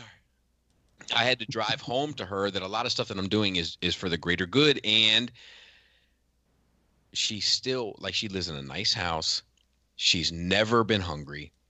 She's never had a sugar sandwich. She's always had as much clothes, food, all like the Maslow's hierarchy of needs, all that shit. Like, she's had that to the nth degree, and she still feels incomplete. So I know she's going to end up on a couch at some point telling everybody how I was on a podcast when she, needed somebody to talk about her favorite Pokemon. I know that's going to happen. Like, what's her favorite Dino Pokemon? Nuggets. He gave me Dino Nuggets. Have you ever fed them a spam sandwich? No, we've never had spam in the house. And I've had spam in my house, but I never ate it. Gotcha. My kids eat really well, but dude, these fucking kids, and I feel like my dad, but like, they don't understand. Yeah, growing up, like, it would be like I will serve my kids filet, sirloin. Yeah. And they'll look at me like I'm not gonna eat this part. I'm I good. want shrimp. when I was growing up, man, like the hot dogs, 1 pack of hot dogs that would be shared. That would be on a plate, like the main attraction for all 6 family members. You know, and but my mom and my dad would always make sure there were vegetables. It was always well rounded, even though it wasn't fancy. You know, but the way they worked around it was my dad liked the garden, so we had a garden. So what we would do, it would be like, what's for lunch? Lettuce and tomato sandwiches. You know? You know what, man? I worry about that. I worry about that. Let me tell you, and I know this episode is going way off the rails. And Justin, I apologize because you probably want to be helping your wife with the newborn. But porcupine, hedgehog. I worry about that because platypus. When you so Robert, you shared 6 hot dogs amongst your family, or 12 hot dogs maybe. 6 hot dogs amongst your family, and now look at you, right? Like you're a successful attorney. Everybody gets 6 hot dogs. They stay up till 2 a.m. Gets their 6 hot dogs. They get pre-orders of hot dogs. You can't show up for time for shit, but you do have the ability to provide for your family 100%. You can go on vacations. You're always Don't do that. You're always going to the You're always going to the Poconos. You're sitting in the champagne hot tub. I want to sit in that so bad. But the reason why, I lived in the back of a rider truck. I lived in a trailer park. I lived in a apartment. I lived in a townhouse, what I'm trying to get to is that I think that, and Matt, I know that your father passed early. You had different problems, and Justin, I don't know what adversity you faced because you're a fairly private person, but I know that I'm in the position that I am because there was a point in my life where I was like, I'm not going to be in this position again. And I worry about my kids because the only position, not in that position. Exactly, the only position that I'm never going to let my kids Switch die. Yeah. That's my kid's struggle. Is the Switch is dying. You know, and it, honestly, you can see that type of stuff all over right now. There is that crazy sense of entitlement and people who have never actually dealt with any real meaningful hardship, Yeah, but there's also they've never been. I think that's the system also that's doing that they've never, you get participation, Oh, congratulations, Matthew! You got Thank it you. out. The approach. Yeah, people are not. The approach to the loser. Mm-hmm. Yeah, you're not getting. Kids and teenagers. They're not, dealt the real world. They're just thinking that everything is handed them to on a silver platter, and they're not. They don't know failure. They don't. The real world is not giving participation awards. Yeah, right. I a lot of times, the kids who grew up this way, and I'm sure some of them have become, young adults at this point and stuff now, kids who lived in that era, in the era of participation trophies, and even though you lost, you're still a winner, blah blah blah. I would love to see them go to a job interview, and they're like, "What do you mean I didn't get the job?" Yeah. Well, is there some other job that I get because I didn't get this one? No, that's not how it works. Yeah, what I do. I worry. Do you worry? Do you? And Robert, I want you to get to your story. I'm going to let you finish, but for right now, Justin had the greatest point of all time. He did. Do you worry? Do you worry about your kids with yeah. Yeah. And I'll be honest with you, right now, the whole Me Too and all that stuff is goddamn, I kind of feel bad that I have a son in this world because he could look at someone the wrong way and be and you're a sex offender. Accused, you're not lying, man. If I had a son when he became of age, when he started being sexually active, I would tell him get a buddy, get somebody that can say this. Of course, I would say all the things save your, do the right thing, and obviously treat women right, and all those things that you should say. But at the same time, be look, if you find a woman that you are going to have a night with, videotape it. Fucking make sure that you have some documentation that this girl is down. Mm-hmm. Yeah, I mean, like, fucking bring a contract. I know it sounds crazy. I know it sounds fucking harsh.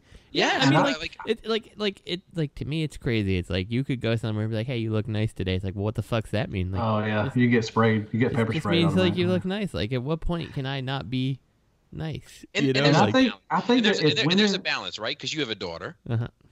And you don't want somebody saying, like, as your daughter walks past and going her way to work, like, "Hey, baby, let me take you home for the." Like, you don't want somebody to say that ignorant shit. Exactly.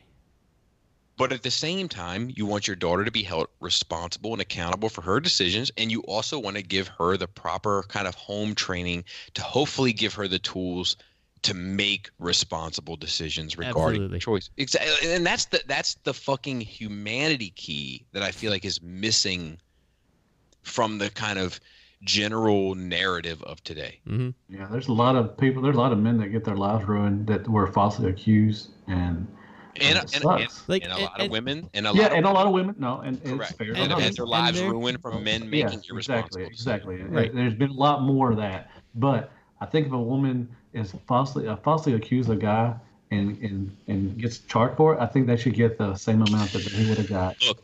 Look, you know that whole movement, like, believe every woman. Yeah, that's bullshit. It is. Like, here's you can't believe every woman. And I had to give it to Charlemagne. Charlemagne said, "Listen to every woman, believe every fact." Yep.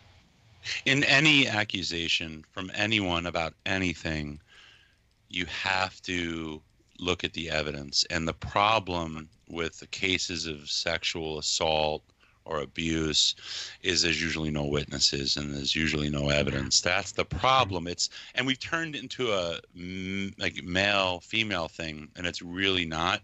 There's got to be a way, and this is where like the legal world needs to step up and figure out a way to incentivize victims to come forward.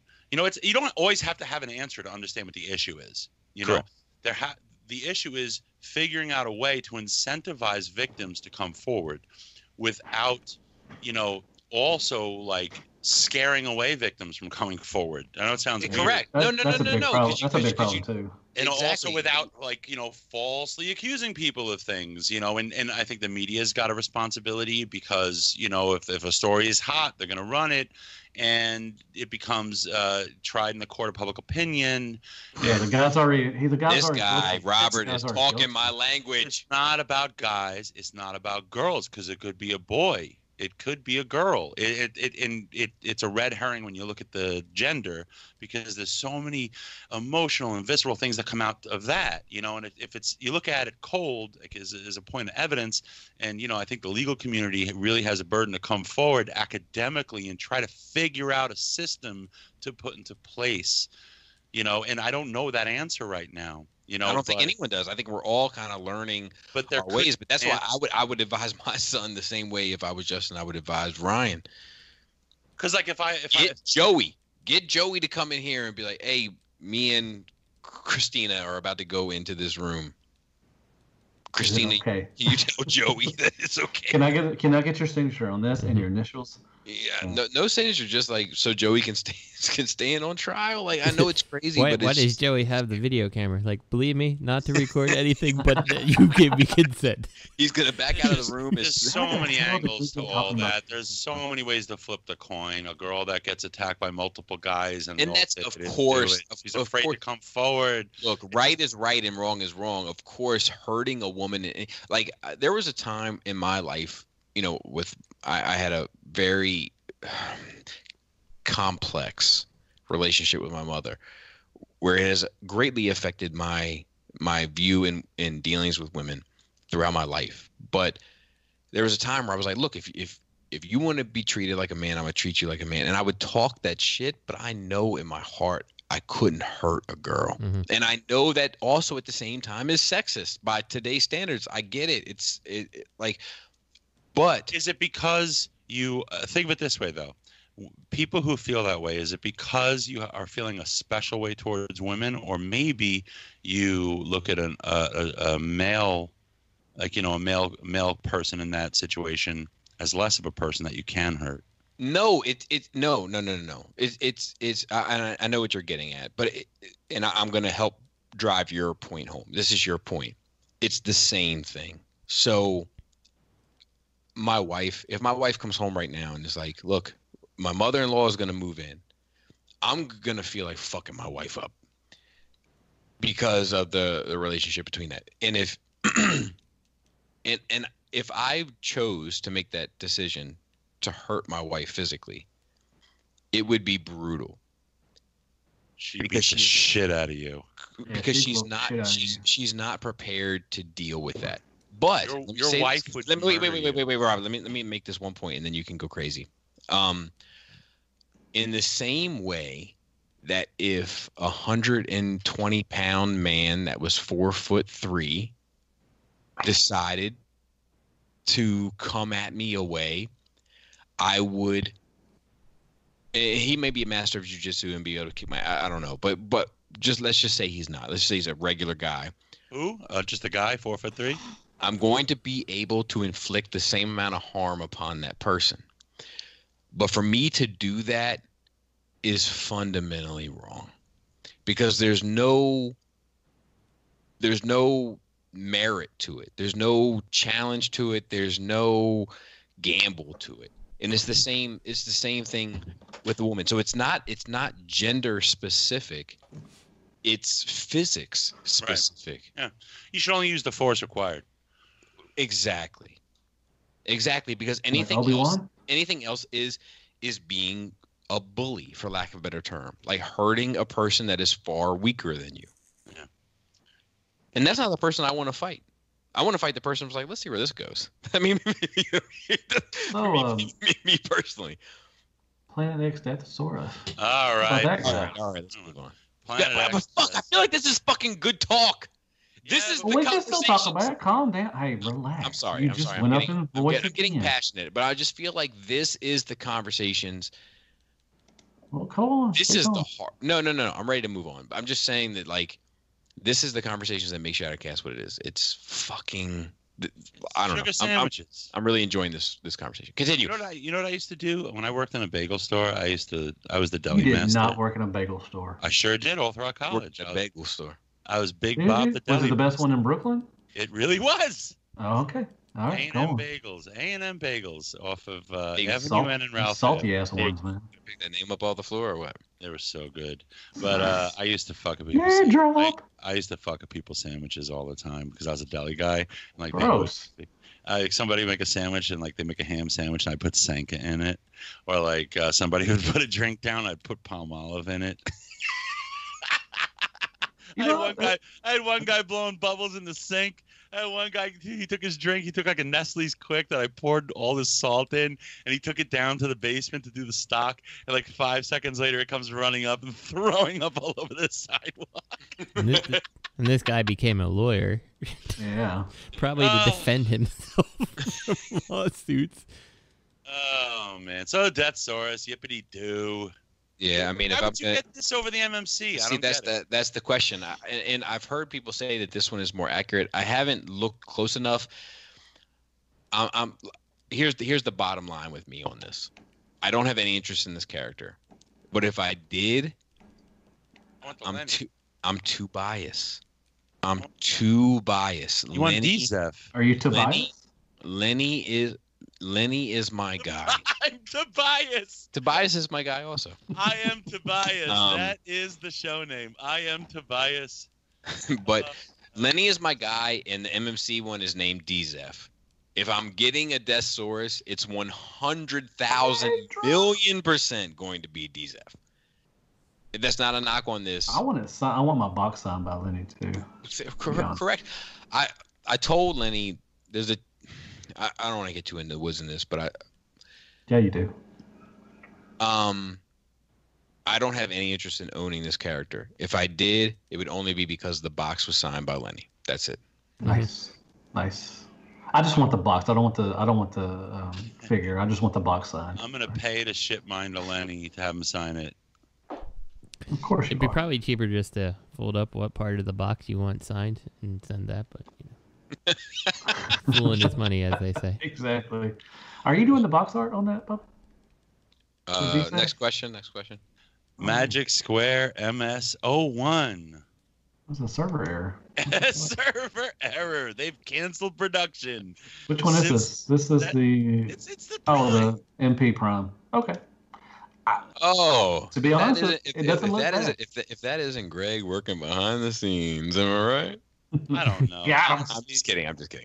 People are super excited about this because they see how expensive the Takara is. I'll be right back. Well, I think, and I think that is something that we have to that we'll get to later, but it's definitely a case where I think the Takara actually is working in the favor of these companies.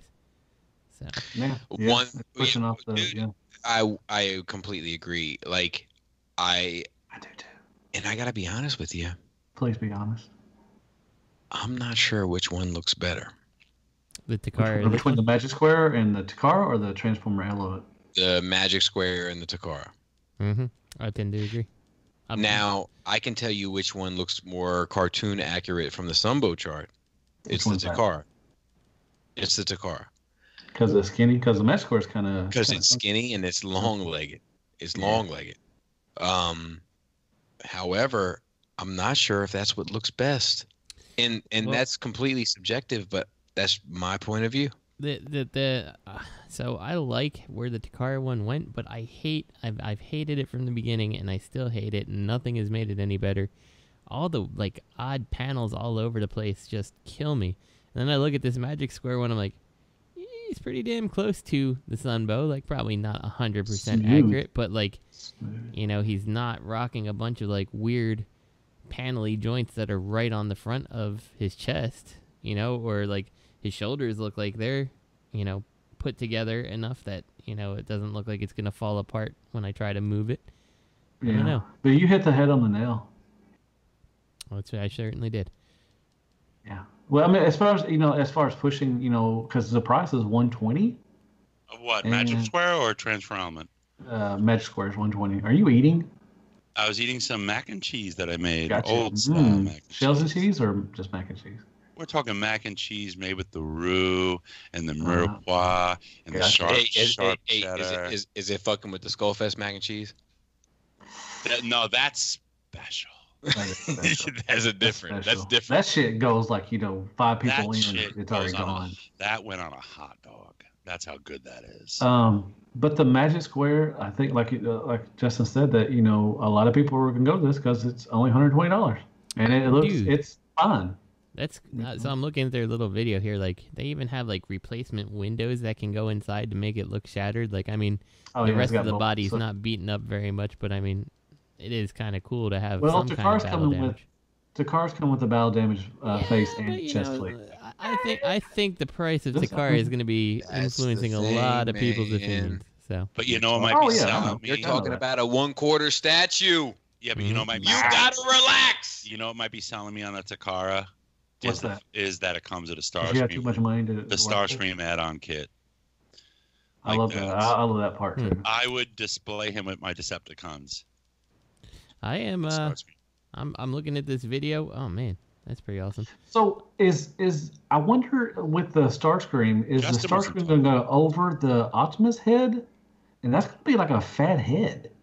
No, it's probably a replacement head, and there's probably a back piece, something you replace to put the Starscream parts on. Gotcha. Okay. I got a fat head. I'm looking at this video still, and like the truck mode on this Magic Square is pretty impressive too. I mean, like it's MP10 levels impressive for a bot that is definitely better proportion than MP10. This is 120. So you get Magic Square? I might be interested in on this. Which I understand, Robert, you love Magic Square so much. Why are you not in on the Magic Square? Listen, I'm not a company man. I like product lines. Oh, gotcha. Their legends, just because their legends are wonderful, doesn't mean they can make MPs. Just like Toy World's putting out some legends, and I have no faith that they're decent because I see the parts they're using, I see the gaps. I'm like, I don't care. You know, Wheeljack? You're talking about that Wheeljack? Yeah, you know. But I mean, I honestly think Magic Square is almost lucked out that Takara is releasing. It revealed the price, and they're coming out with theirs around the same time, because people aren't comparing the Magic Square Prime to MP10. They're comparing the Magic Square Prime to the Takara Prime. I'm comparing it to MP10, and I can tell you right now, it's better proportioned, and the truck mode looks almost as good. I will say MP10's truck mode is better, but this one's pretty close, and it has doors that open. Like, you can put your MP figures, your MP Spike inside. That's pretty cool.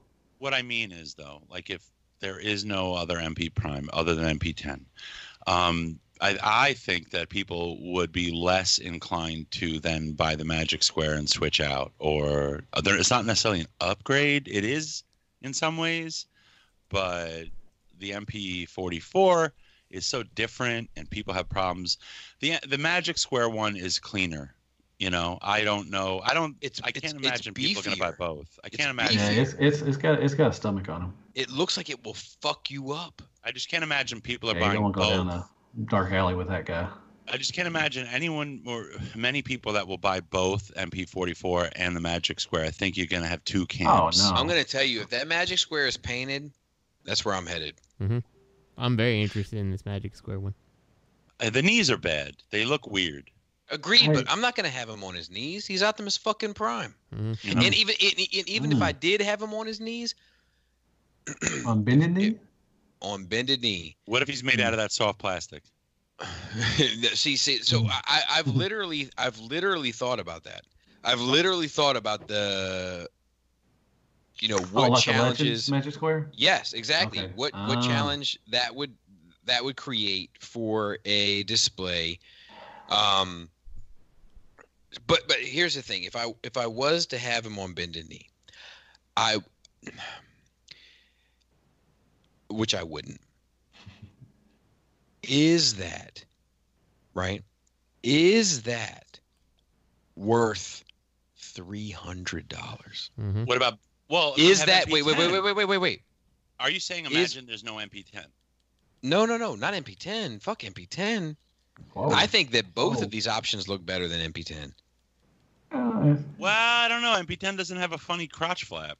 I think they might have fixed the crotch flap. It's not 100%. It's like It's not. But it's not 0% either. Let me ask you that: if the MP, if that Prime is made like the Legends with the soft plastic thing, will it not look out of place with your other stuff? That's what he was saying. Yeah, but that's a whole different ballgame. If it's made out of soft plastic, it's out. I'll keep MP10. And they have no experience with joints, but MP-level joints. So there's a couple of things that we need to talk about. For one, even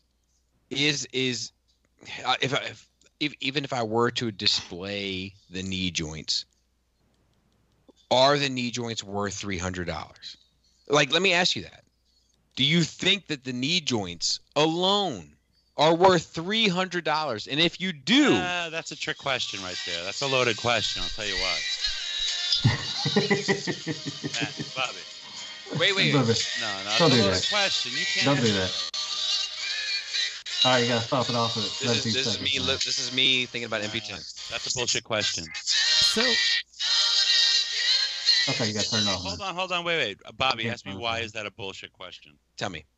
Because that's not the only difference between the two products you're receiving. So well, let me ask you this then. You can add more than just the knees. Like, is the what looks like a 2mm chest shield that goes into like a hollow arm recess on the MP44 worth $300? Like, I think the fucking knees on this thing are way less unsightly than half the shit on MP44. Okay, but you gotta look at the entire package, right? Does this come with? This comes with a clear trailer? Is that it? Come on, man. No, that's the transform element comes with a clear trailer. Does the Magic Square come with a trailer? Have a chance at all? Does the Magic Square come with a trailer? I don't know. I was going to say that with the Convoy, you're getting. That's the reason why you're paying $300 is because you're getting. No, that's how they're justifying you paying $300. Yeah, I mean, come on, Matt. Okay. Did you pay $300 for MP10? No. Okay, so I would argue that go ahead, Justin. I was gonna say, so we have inflation, we got more parts count, but like, honestly, like, okay, so the trailer has what? 3, the two side panels. You went to 5 stores. It sounded like you said 5 open sores. You have 5 open sores. What? Don't do that. Don't do that. My wife said tell the whole world I have 5 open sores. All over your lips. All right, yeah. So go ahead. So I was just gonna say, like, the trailer itself is not super duper complex. Like, so like the cost of doing the trailer is probably not ridiculously high. Like, that's no way the trailer is adding on $200 to this price. You know? Okay. I would say, like, what was MP01's trailer when they put that out? How much did that cost? Like $99 or something. Yeah. Or so like that to me is like the max I could see it costing personally. Okay.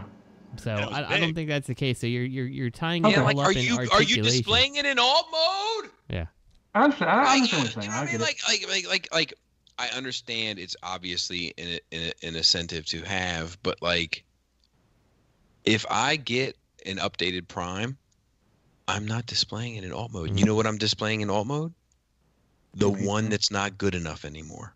Mm-hmm. And that one comes with a trailer. You know, another thing that's kind of interesting, like, I bet you 99% of what the trailer is already been done in MP10 and MP01.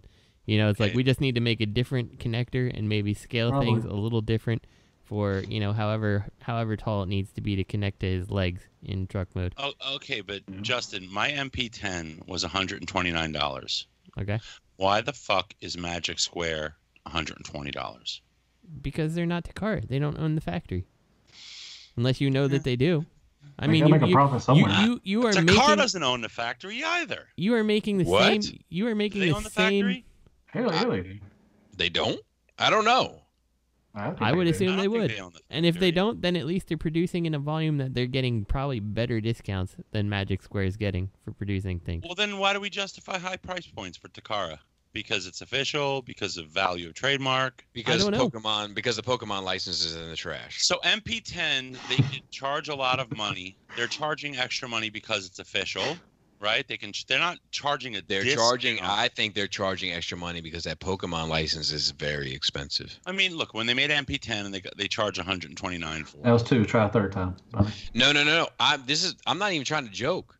Oh, I don't think officials. I think this is brand saving. I think this is a brand saving move. When you said that Takara's in trouble, I think yes, 100% Takara's in trouble. Everybody knows that. Okay. Takara is in trouble not because of Transformers. Takara is in trouble because the #1 earning franchise on the planet Earth, Beast Wars, not in Japan, not in America, on the planet Earth, is no longer theirs. Yeah, that hurt. So you think they're passing the loss on the Transformers collectors? 1,000,000%. I don't know. They're probably doing it on all the other stuff too. They lost. So they're gonna shoulder out their customers. Do you think? Let me ask you a question. Do you think that Star Wars is bigger than Transformers? Yes. Unfortunately, yes. Pokemon is bigger than Star Wars. Mm-hmm. That's a fact. Why don't they have a Star Wars Pokemon crossover? I don't know, but that's Pikachu a fact. and Darth Maul. Imagine Pikachu is like a Jedi. But that's a fact. Pika Yoda. And with that fact play, like with that fact, all bets are off. You have to get your money. So you're going to see that with a bunch of Takara stuff? So you're going to see that with Takara? Yeah. Your #1 cash cow is gone. But okay. If what you're saying is true, I've seen businesses do that in the past. That is a death. That's somebody in their death throes because they're making a fatal business error, like a restaurant. That's not what this is. Well, it might be. If that's what they're doing, that's a bad thing. They're not going to save themselves. They're going to go under for it. Because when a restaurant's not doing so well, rather than reinvent their menu, hire a new chef, and offer better food, they charge more because they're not making enough money. They charge. What? Who's getting this? What I'm trying to say. I'm asking. Hold on. Let me finish my point. So your point is, my point is when you increase your price, you are alienating your customers. You don't think what's happening here? That is what's happening here. Of course. That's why they're going to go down the toilet if that's why they're doing it. Plus, you're not seeing anything new for them. The only thing we got new from them coming up is Hound. Wait. And do the intentions matter? If they're raising their price to alienate their audience, do their intentions even matter? Their intention isn't to alienate the audience. No, of course it's not to alienate the audience, but I'm saying their intention is to make money. If their prices are alienating the audience, do the intentions matter? No. Okay, then. So what are we talking about? Their intentions to make money. But the point is the way they're doing it, if what you're saying is accurate, is a sign that they're going to fail. They're not. If they're doing it to survive, they're going to fail. You don't charge more to survive. You offer a better. They would do better by offering something for more of a discount to bring in more customers, and then slowly tease the prices up. Do you think that they're also in trouble maybe because, like I just said, they're not showing product, or they're just not showing product because they don't want knockoffs to get them? They're showing product. There's one reason why. No, they're not. Hound and Beast Wars is the only thing they've got coming up. That's not a product? I mean, it's two, but usually we're seeing a couple years ago we've been seeing a lot more stuff out. We have 3 masterpieces lined up. Justin, shut up! I'm trying to make a point. Do you know a time where I don't know? I mean, maybe there is, and I'm not sure, but 3 masterpieces on the slate? That's a fair amount of masterpieces. We would already saw like some recolors or something. I think we would have more stuff. Oh my God! You don't think a black one of this is coming? You don't think a white one of this is coming? Of course. Well, I know that eventually, but I mean, I'm just talking about with also recolors and new molds. I mean, a couple years ago we were seeing more stuff. We have 3 new molds, Matt. Think about that. The last time that I think about 3 new molds, I think about that Bumblebee Wheeljack era. Mm-hmm. We were getting more though. We were getting a lot more than just 3. Here's an example. Wait. At that time, were we? At least 5 to 6 at least. No. Negative. Not during the carbots and stuff? No.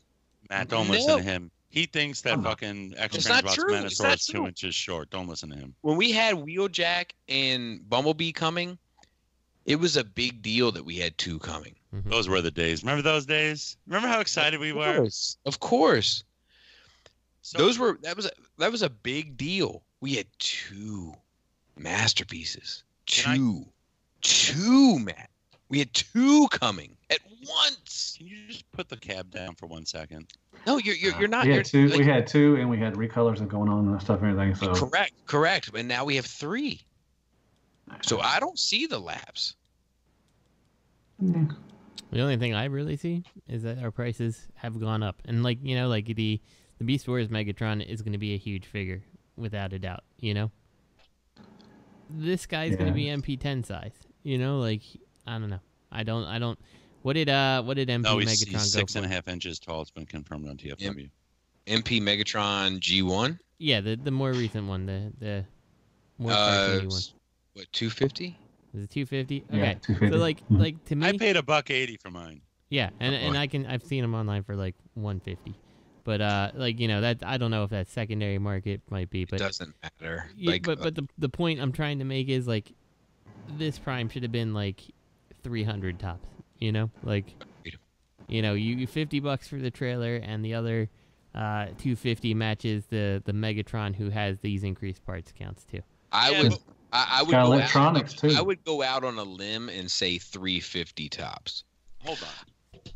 Listen, I don't think anybody actually knows what the price is of this prime of the Takara. I do. It's on BBTS. Well, what does that mean? That means nothing. There's a certain amount of truth to that, because there have been rumors that this is a case. This is not. Here's the thing. Ultra Magnus thing. Here's the thing. We've been saying the Ultra Magnus thing since Ultra Magnus, but you know what has happened every time since Ultra Magnus? Yeah, look at Sunstreaker. It's been what it is. Like, I heard the rumors too that it's for the case, but I would imagine that BBTS knows what the case costs. Mm-hmm. And the problem is, if everybody fucking clicks pre-order, then the company's going to see that people are willing to spend $440 for this fucking thing, and then they're going to say, oh, Oh yeah, it was 440 for it. Yeah. Meanwhile, they didn't mean it. Mm. And you got to put $90 down at BBTS, and you won't get it back if you do pre-order for them. The fuck out of here! I don't know, man. So do y'all think that the element? Wait.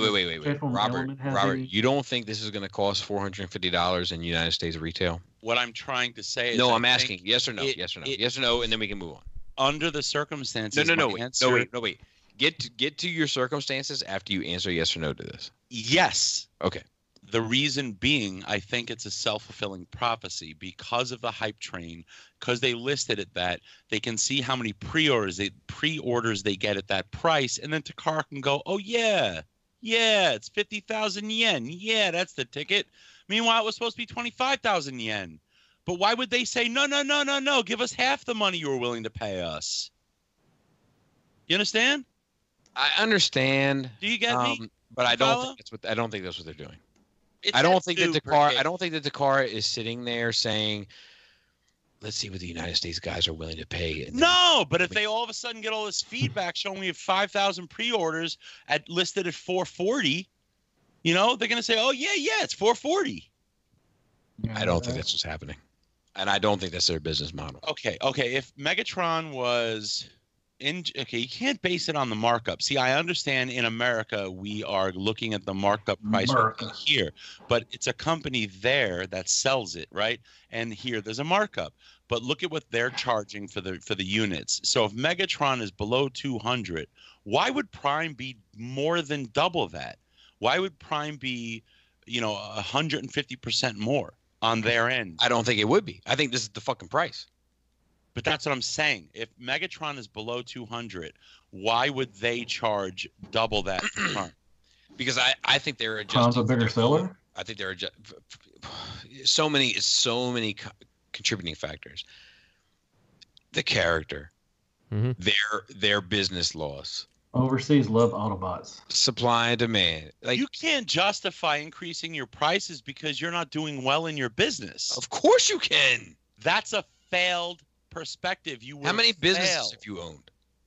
I have one. Two. I have one, and I've managed several. And I know that when you increase your business, when you increase your prices because you're losing, you will fail. Who says they will fail? You're circling the drain. Well, I'm saying I'm going to predict it. If that's why they're doing it, they're going to fail. They're going to fail. I don't know if this is going to be successful. So people can't afford it. People just can't. Who the fuck can afford it? I think it's going to outprice the general margin. I would rather spend $450, put $450 towards a Prime 1 statue of Optimus Prime than buy this thing. There's no fucking way. I'm out. Me too. I agree with you. And I'm still gonna buy it. Too. I think I'm gonna buy it. You're talking about combiner prices. You could buy a third-party combiner like a Zeta. You could buy Bruticus from Zeta. Bruticus. Yeah, and the thing about it is when you look at Prime, I don't care how many pieces went into MP44 Prime, that shit is not, if I stick it next to something that's like an actual $400 statue or some other set of collectibles, you're gonna look at that Prime and you're gonna look at those other collectibles and be like, these cost the same thing. Don't justify the means. I guarantee you I'll be able to put Quietus next to this Prime and you won't be able to tell the difference in where the money was. I guarantee it. Put them next to Flames Toys Tarn. No. I don't even think you need to go that far. That's what I'm saying. I think Fans Toys, I think Flames Toys Tarn is going to be far superior than this Takara Optimus. And I don't think you'll be able to put Quietus, which was what, 150, something like that? Yeah, 160 or something. I don't think you'll be able to.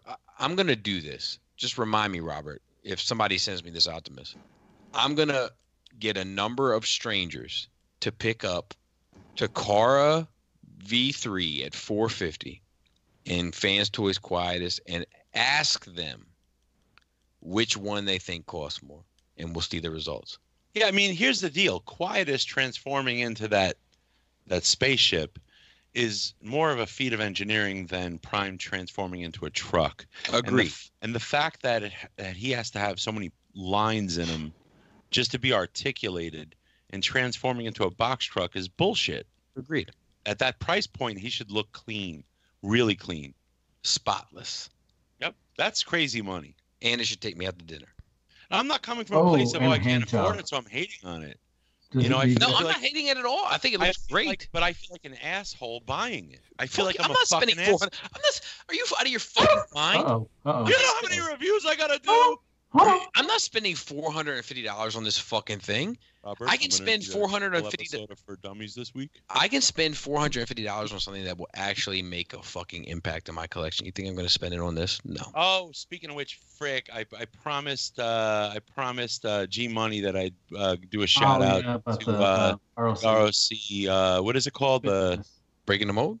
The Fitness Challenge. The fitness challenge. Oh, the Fitness Challenge. Yeah, check out ROC Fitness Challenge. They got their own page for buy-in. Yeah, look, your health is important. Yeah, there's a lot of collectors, as we all know, that put their health on the back burner. Sweaty fatties. You know what? Invest. Wait. Invest your $50. Did you spell wait WEIGHT? Of course. Invest your $50. Try to better yourself. Get some money on the back and you win. Yeah, if 20 people will get in, you got $1,000 right there. You know what's great about it is when you go to the gym and you're a fatty, it's embarrassing. You feel self-conscious. You know, you got all these people working out like maniacs, beasts, you know. But in this group, in the I think it's the Wellness Challenge. Is that what it's called? The ROC Wellness Challenge. Yeah. Just look that up. You know, and some guys are in great shape and they're doing it because they want to stay in great shape and they want to support you. And that's so good. But most of the people in it are in the same boat as you. And every week you're showing your feet on a scale. And the cool thing is it's not some dude weighing $146 wanting to trim down to $138. It's people like 400 pounds, 380. And you can get strength from seeing their trust. They are putting themselves out there. They're putting their feet on that scale. Accountability. So you can accountability. Put your feet on that scale. You can gain strength from them.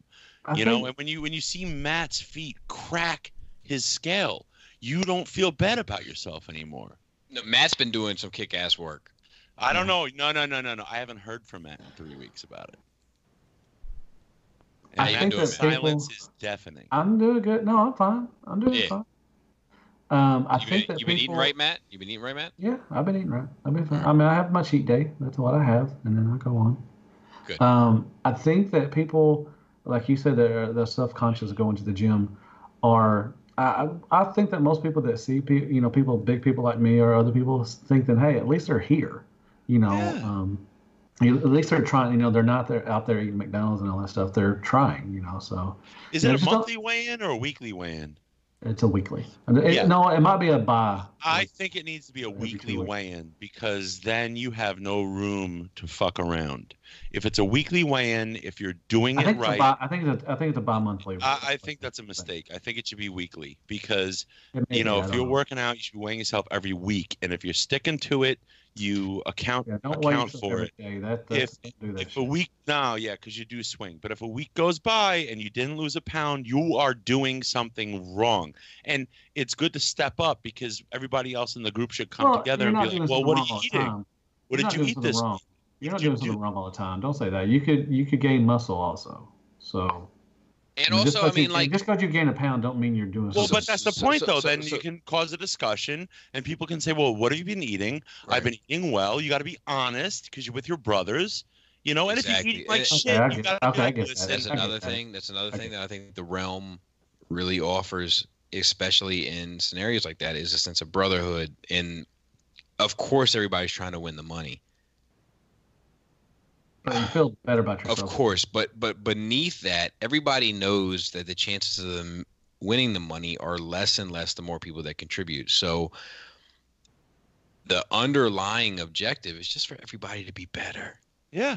Like my goal is just to be better than I was yesterday. And I had the same goal yesterday. And sometimes I achieve that goal, and sometimes I don't.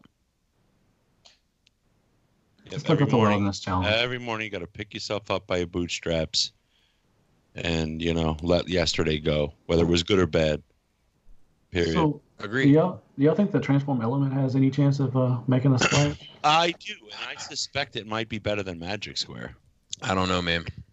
I don't know. And I'll be honest with you. I think we spent enough time on the Optimus Prime subject. You know what I want to do? I want to buy all three, and then send Bobby the transform element in a Magic Square box just to fucking confuse it. All right. Hey, real quick, Robert, the clear trailer that comes with transform element, it doesn't come with them. That's the it's the year of the horse Optimus Prime trailer. Yeah. It's clear. So I think they're probably just saying, here's how it scales with the trailer, and presumably the trailer will connect to Optimus somehow. Talk about Convoy. Okay, Chinese reissue Rodimus Prime. Shit. Let's go to Flame Toys. Wait, what is it? Let's just hold on. It's Rodimus. It's an MP Rodimus. I have one. Jesus Christ. Flames Toys Star Saber Saber mode? What's this? This is just Flame Toys. That big beast. That it's big like old beast it's like the downgraded version before he gets upgraded, but that looks like Prime. I'm confused. But because he Justin, explain it. Can you explain it to me? He like takes over for Optimus at some point. I don't know. I don't understand the whole story. And so he looks like Prime because of it? That face looks like he's too cool for school. No, that's the Saber mode. Exactly. That's like the regular little guy. That's him not in the whole armor. Oh shit. Yeah. Oh my god, I love this. Dude, that's gonna be over $500. Fucking phenomenal. This is why I've been telling everyone that this company is a game changer since the shit started. Oh my god. How much do you think it's going to be? $500 or $600? I don't care. Know. I don't even care. I don't care. Is that a jab at me? I don't care. Oh my god. That's lovely. Makes me want to buy 2. Can you believe that? It makes me want to buy 3. So I can have little Prime Boy, I can have Star Saber, and then I can have Booty Smiths. 4! Because then I gotta have the lion, the flying lion, and I can have little baby Prime. Go on Adventures. Adventures. Star Saber, and then I can have Mr. Boots. I might have to buy 4 of these. Dude, this is the most phenomenal thing I've seen since they released Return. Like this company just knows what they're doing. Now, are you in on this? I mean, it's Star Saber. No. Because I just don't care enough about the character. Like, but if I did, that's a big sell for a lot of people on this, especially the character-wise. Because I think Tarn. I think Tarn is sold out everywhere. I'm lucky I got one at TF Source, but it's just the character. A lot of people like. With this one, I don't know if a lot of people like Star Saber. I'm gonna buy one of these. I'm gonna take it out of the box, and I'm gonna fill the box with 3 Takara Millennium Falcons. And I'm going to mail it to you. And then Bobby gets so excited, and he's going to open it and be like, oh. Robert, I'm going to put this out there. And I don't care if I sound shallow. I don't care how I sound. If you win that case, and you know what case I'm talking about, if you win that case and I don't get a Star Saber, we're going to have to reevaluate our friendship. So what does your gut tell you about this case that's going on right now? You're gonna win. You're gonna win. Do I know about Robert, this? Wait. Robert, do I know about that case? It's too sensitive. You're 100% gonna win. Robert, do I know about this case, or have we talked about it, or no? I'm not sure what case we're talking about now. Which I know you. Wait, can we pause? Can we pause, Justin? No, we can't, Justin. It's too much. It's too much editing work. But you're talking about something was planned on going one way for one individual and it ended up going a different way. Oh, that's a different case. Oh, okay. That's what I'm talking about. I'm on trial right now on my first big one, and I have several dozen big ones, and this is the first one. Well, that's the one I'm talking about. Oh my God! Look at stars. That's my trial in a few months. So when that one happens, if I don't get this Star Saber, you might get the phone call. Robert, I'm just kidding. Robert, look at Star Saber's. Robert, look at Star Saber's crotch and tell me that face. Look at that face. It's like. That's going to be my face when I see the price. That's the white man's. Exactly. That's the white man's. That's the white man's overbite. You know the white man's overbite when you're dancing. Oh yeah, I do it all the time. I do it all the time. So let me ask a fair question. Well, let me qualify myself before I ask a stupid question. How much is the Tarn? $450. No. 100. Oh no, I was thinking Optimus Prime price. $399. It was. I'm sorry. I was thinking Optimus Prime masterpiece prices. You're right. Tarn was I paid $399. $399. Okay. About 400, and it's worth every. This guy's going to be probably $500 at least. It's worth every penny. Let me pick up my Drift and just caress him. Dude, Drift is and the secondary market on these guys, Drift is sold out everywhere. He is selling pretty good on eBay. And he's like $600 now. No, yeah. I will say it. Drift is the best Transformer figure I've ever looked at. I got him in my Detox with Pinkerton Dio or Dio. Let's always say Dio. Jesus. My man said Dio. Hey, Rainbows in the Dark, man. But yeah, I got he made me a Dio for him, and I like it. Oh, really? Pinkerton never made me a Dio. I took him out to karaoke. I paid for it. That's okay. I paid for it, Robert. Shit, he didn't give it to me. Sorry. You know how much that karaoke cost me? $35.99. I'm not gonna say. Okay. Thanks, Chris. But I got a PM from Chris. I got a PM from Chris recently holding me to a promise I made. He was like, "Yo, you told me you wanted one of these Mezco fucking Popeyes, and they're dropping soon. So don't forget." I'm like, "I remember, even though it was a phase life. I'll make good on my promise, and I'll send it to Bobby." Mezco Jason. Yo, if I send you that Popeye, would you review it? Man, I still have fucking I still have a Mezco from Baltimore Brandon to look at. Baltimore Brandon, that's my guy. Baltimore Brandon, please get in touch with me. Like, dude. That motherfucker is awesome. That's an awesome with him, man. His girl is awesome. I always damn girl. His girl is awesome. It's just a good. That's a good team. That's a good team. Yeah, they're so happy all the time. 100. That man could rock a plum shirt. Yeah, he can. Oh, a salmon shirt. Salmon, plum. I've seen that. I've seen Did he wear a salmon shirt at TFT? I've let that man wear a pink shirt and compliment me at the same time. Could you imagine if him and Joe KW made a kid together? He wears like the tightest. He wears the tightest pink shaded shirts, and you don't see any nipple. You never see nipple. He shaved them off, probably. That's a great dude. He's a good dude. I play. He's on Xbox, but he plays Call of Duty. I need to get a hookup with him and play some Call of Duty with him. I need to get on. You know, I recently saw Eddie. Eddie said there was an ROC group for. Yeah, there is. I'm on it. Yeah. I need to get on that and just go ape shit on these guys. They don't you know. Should. Why don't you get Call of Duty, dude? Get the fuck. I'm good at video games. People don't realize that. I'm good at video games. I am. No, you play with your kids. Because you beat your kid don't mean you're good. I teach my kid. No, I teach my kid. Come on, man. Especially Mortal Kombat. Are we gonna? We got one question. We read the MP. Oh, yeah. Let's do MP Collector and let's get out of here. Damn, hold on. Where are we? Wait, we still got to talk about more news. We don't. Nah, we're done. There's no more news. I'm kidding. Okay, Bobby, you want to go? Go ahead. Since you're the best reader, you're the best orator out of all of us. I could pronounce. Don't do that. I know what you're doing. Don't do that. Don't do that. Don't do that. Dear SCU crew, our fandom likes to debate Takara versus third party, as well as the value of paint, sculpt, and engineering as our favorite figures. More recently, we tend to analyze the recent move towards extreme devotion to the 1980s animation. When we talk about less is the specific designers of these figures, even though we now know when we talk about less is the, I'm not sure what he meant there. We now know more about these individuals than we ever have before. For this week's question, I was wondering if any of you have developed a favorite Transformer designer over the years. The most famous examples that come to mind are the official Takara guys like these fellas, but I would also put some of our third-party creators in the same category, guys like Cassie Stark, 598 Robots, and Alexander Kubalaski, the Ocular Max guys. Is that a Polish guy? Can lay claim to some epic releases. Anyways, do any of these stand out as superior designers to any of you? Could a third-party company improve standing in your eyes? Look, I hate to be that guy, but I got to be that guy. Whoever's doing that Fans Toy shit, Mm-hmm. You got my vote. Yeah, I don't Those are doing know. the Flames toys.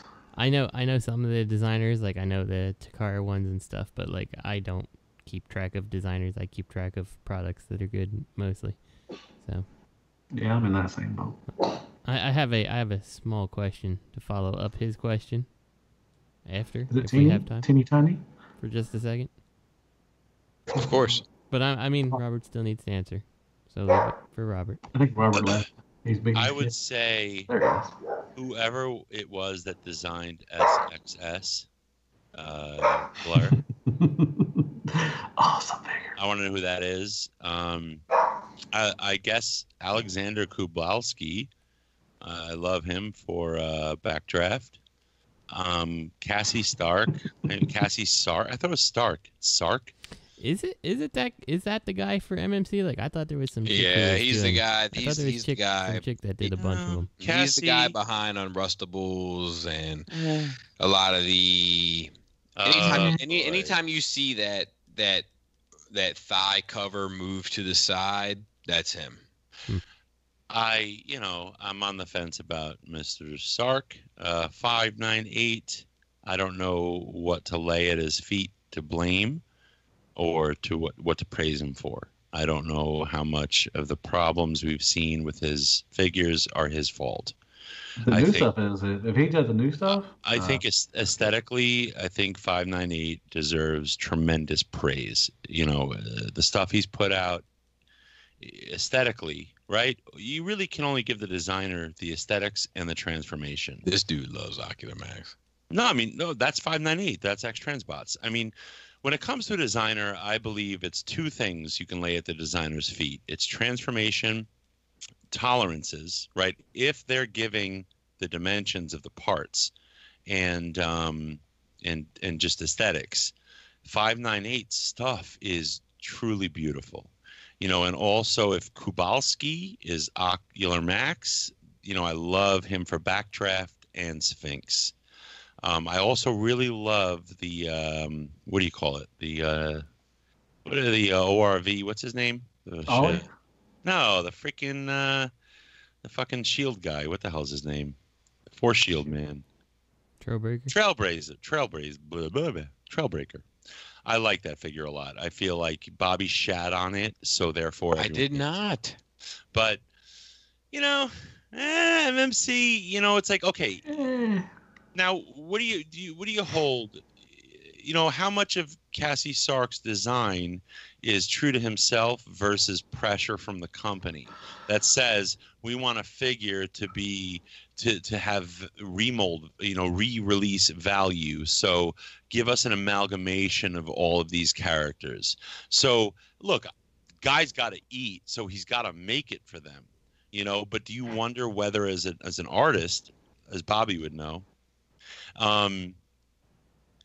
shut the fuck up. Do you think he feels a little like he's sold out? I'm not calling him a sellout. I'm saying, do you think he feels bad that he released something that he knows could have been more true to the character if he was given free reign to only produce the best design for that one character, as opposed to something that can pass as 2 or 3, So that's that. Cheapest. What was your little question, Justin? Did you answer, Matt? Yeah, no, I agree with you. I don't really keep up with the developers or anything like that, or designers, And fuck whoever designed Papa Toy stuff and Kronos and all the shit that got sold off to McFans Toys. Fuck you. So, you don't like that dude. That dude stole everyone's money and ran like a thief in the night. Sorry. And disappeared, and then under a different alias, watched everyone complain, and then just watched, and didn't own up to it. Are you down with that, Bobby? Not under those confines. No. There you go. You can't paint that picture that kind of way. Man. Are you down with that sickness? But I mean, okay, wrong. That's just wrong. That's just wrong. He just painted a terrible picture and like, are you down with that, Bobby? I know. Damn, dude. But You don't do that. That's wrong. You know. You know what? You fucking disappear then. Disappear yourself. Don't operate under a different name and watch everybody else suffer. Anybody else have anything they want to add to this question? Feelings. No, I'm good. I want to know what Justin got a little add. Yeah, so I had a kind of a small question. Robert earlier had pointed out, like, why would Magic Square's Prime be like, what, 120 or whatever? And then, like, likened it to Takara. And I felt like it was that argument we had, but, like, what was weird to me about the argument is that the Takara one is so expensive and the third party is, like, for the actual Prime figure, not counting trailer and all that, like, significantly cheaper. So, like, we used to have that argument where it was like, you know, a lot of people were like, oh, why is third party so expensive, blah blah blah, and we've seen the time and space where third parties actually become really cheap comparatively. Like, I mean, a lot of these MP scale or type figures are really the same price or cheaper than Takara has been putting them out for lately. So my question is, what do you think it would actually cost the company to put out MP44? Like, if, like, let's say if so if this was a third party or, company, what would I expect to pay? Yeah, like what would you think 250, the price 250 tops. Mm-hmm. Yeah, I'd say about between 225, 250. There is value in your mark. And as the official, you're entitled to charge for the value in your mark. But is it double? Come on. Mm-hmm. I would say it's a 30% markup, in all fairness. So, but they should be charging, what's 30% of 250, Matt? 265. That was funny. That was well done, but that was funny. Say 350. 350 it would be expensive, but at least it seems more reasonable than 450. So if it would have been like $300, just say it would have been $300, would people still be would people? No, I mean, would people be still praising it? You know, like, oh my God, hotcakes. They'd sell like hotcakes. I still think people would have bitched about it. Oh my God, $300 for a fucking Brom. You know, this might be a question of, do we run down and fuck them all, or do we walk down and fuck? Or you know what I mean? Do we walk down and fuck I think one? This is a question for four. Do we run down and maybe. Anybody else got something? This is a good show. Yeah, this is like an. I got a hard on. I got a little hard on. I'm not gonna lie. Team on this show. This was Shattered Cast. We have actually something to talk about. Agreed. I was here, but man. But I mean, it was wonderful. I had a great time. Usually, I would have liked Greg to have been here to support the Masterpiece Optimus. Yeah, I felt like Matt. Greg Robert should have been here for that. But shit. Robert supported it, so like that void was filled as far as I'm concerned. But he would have dug at you a little. Oh, for sure. Yeah, it would have been fun. It would have been a fun time to hear Greg going at you. But I'm ready. I would have put the mic down, done a couple push-ups in between attacks. Nice. I did say 50. He would have won that argument. Let's wrap it up. Matt, sing the song. Good night, folks.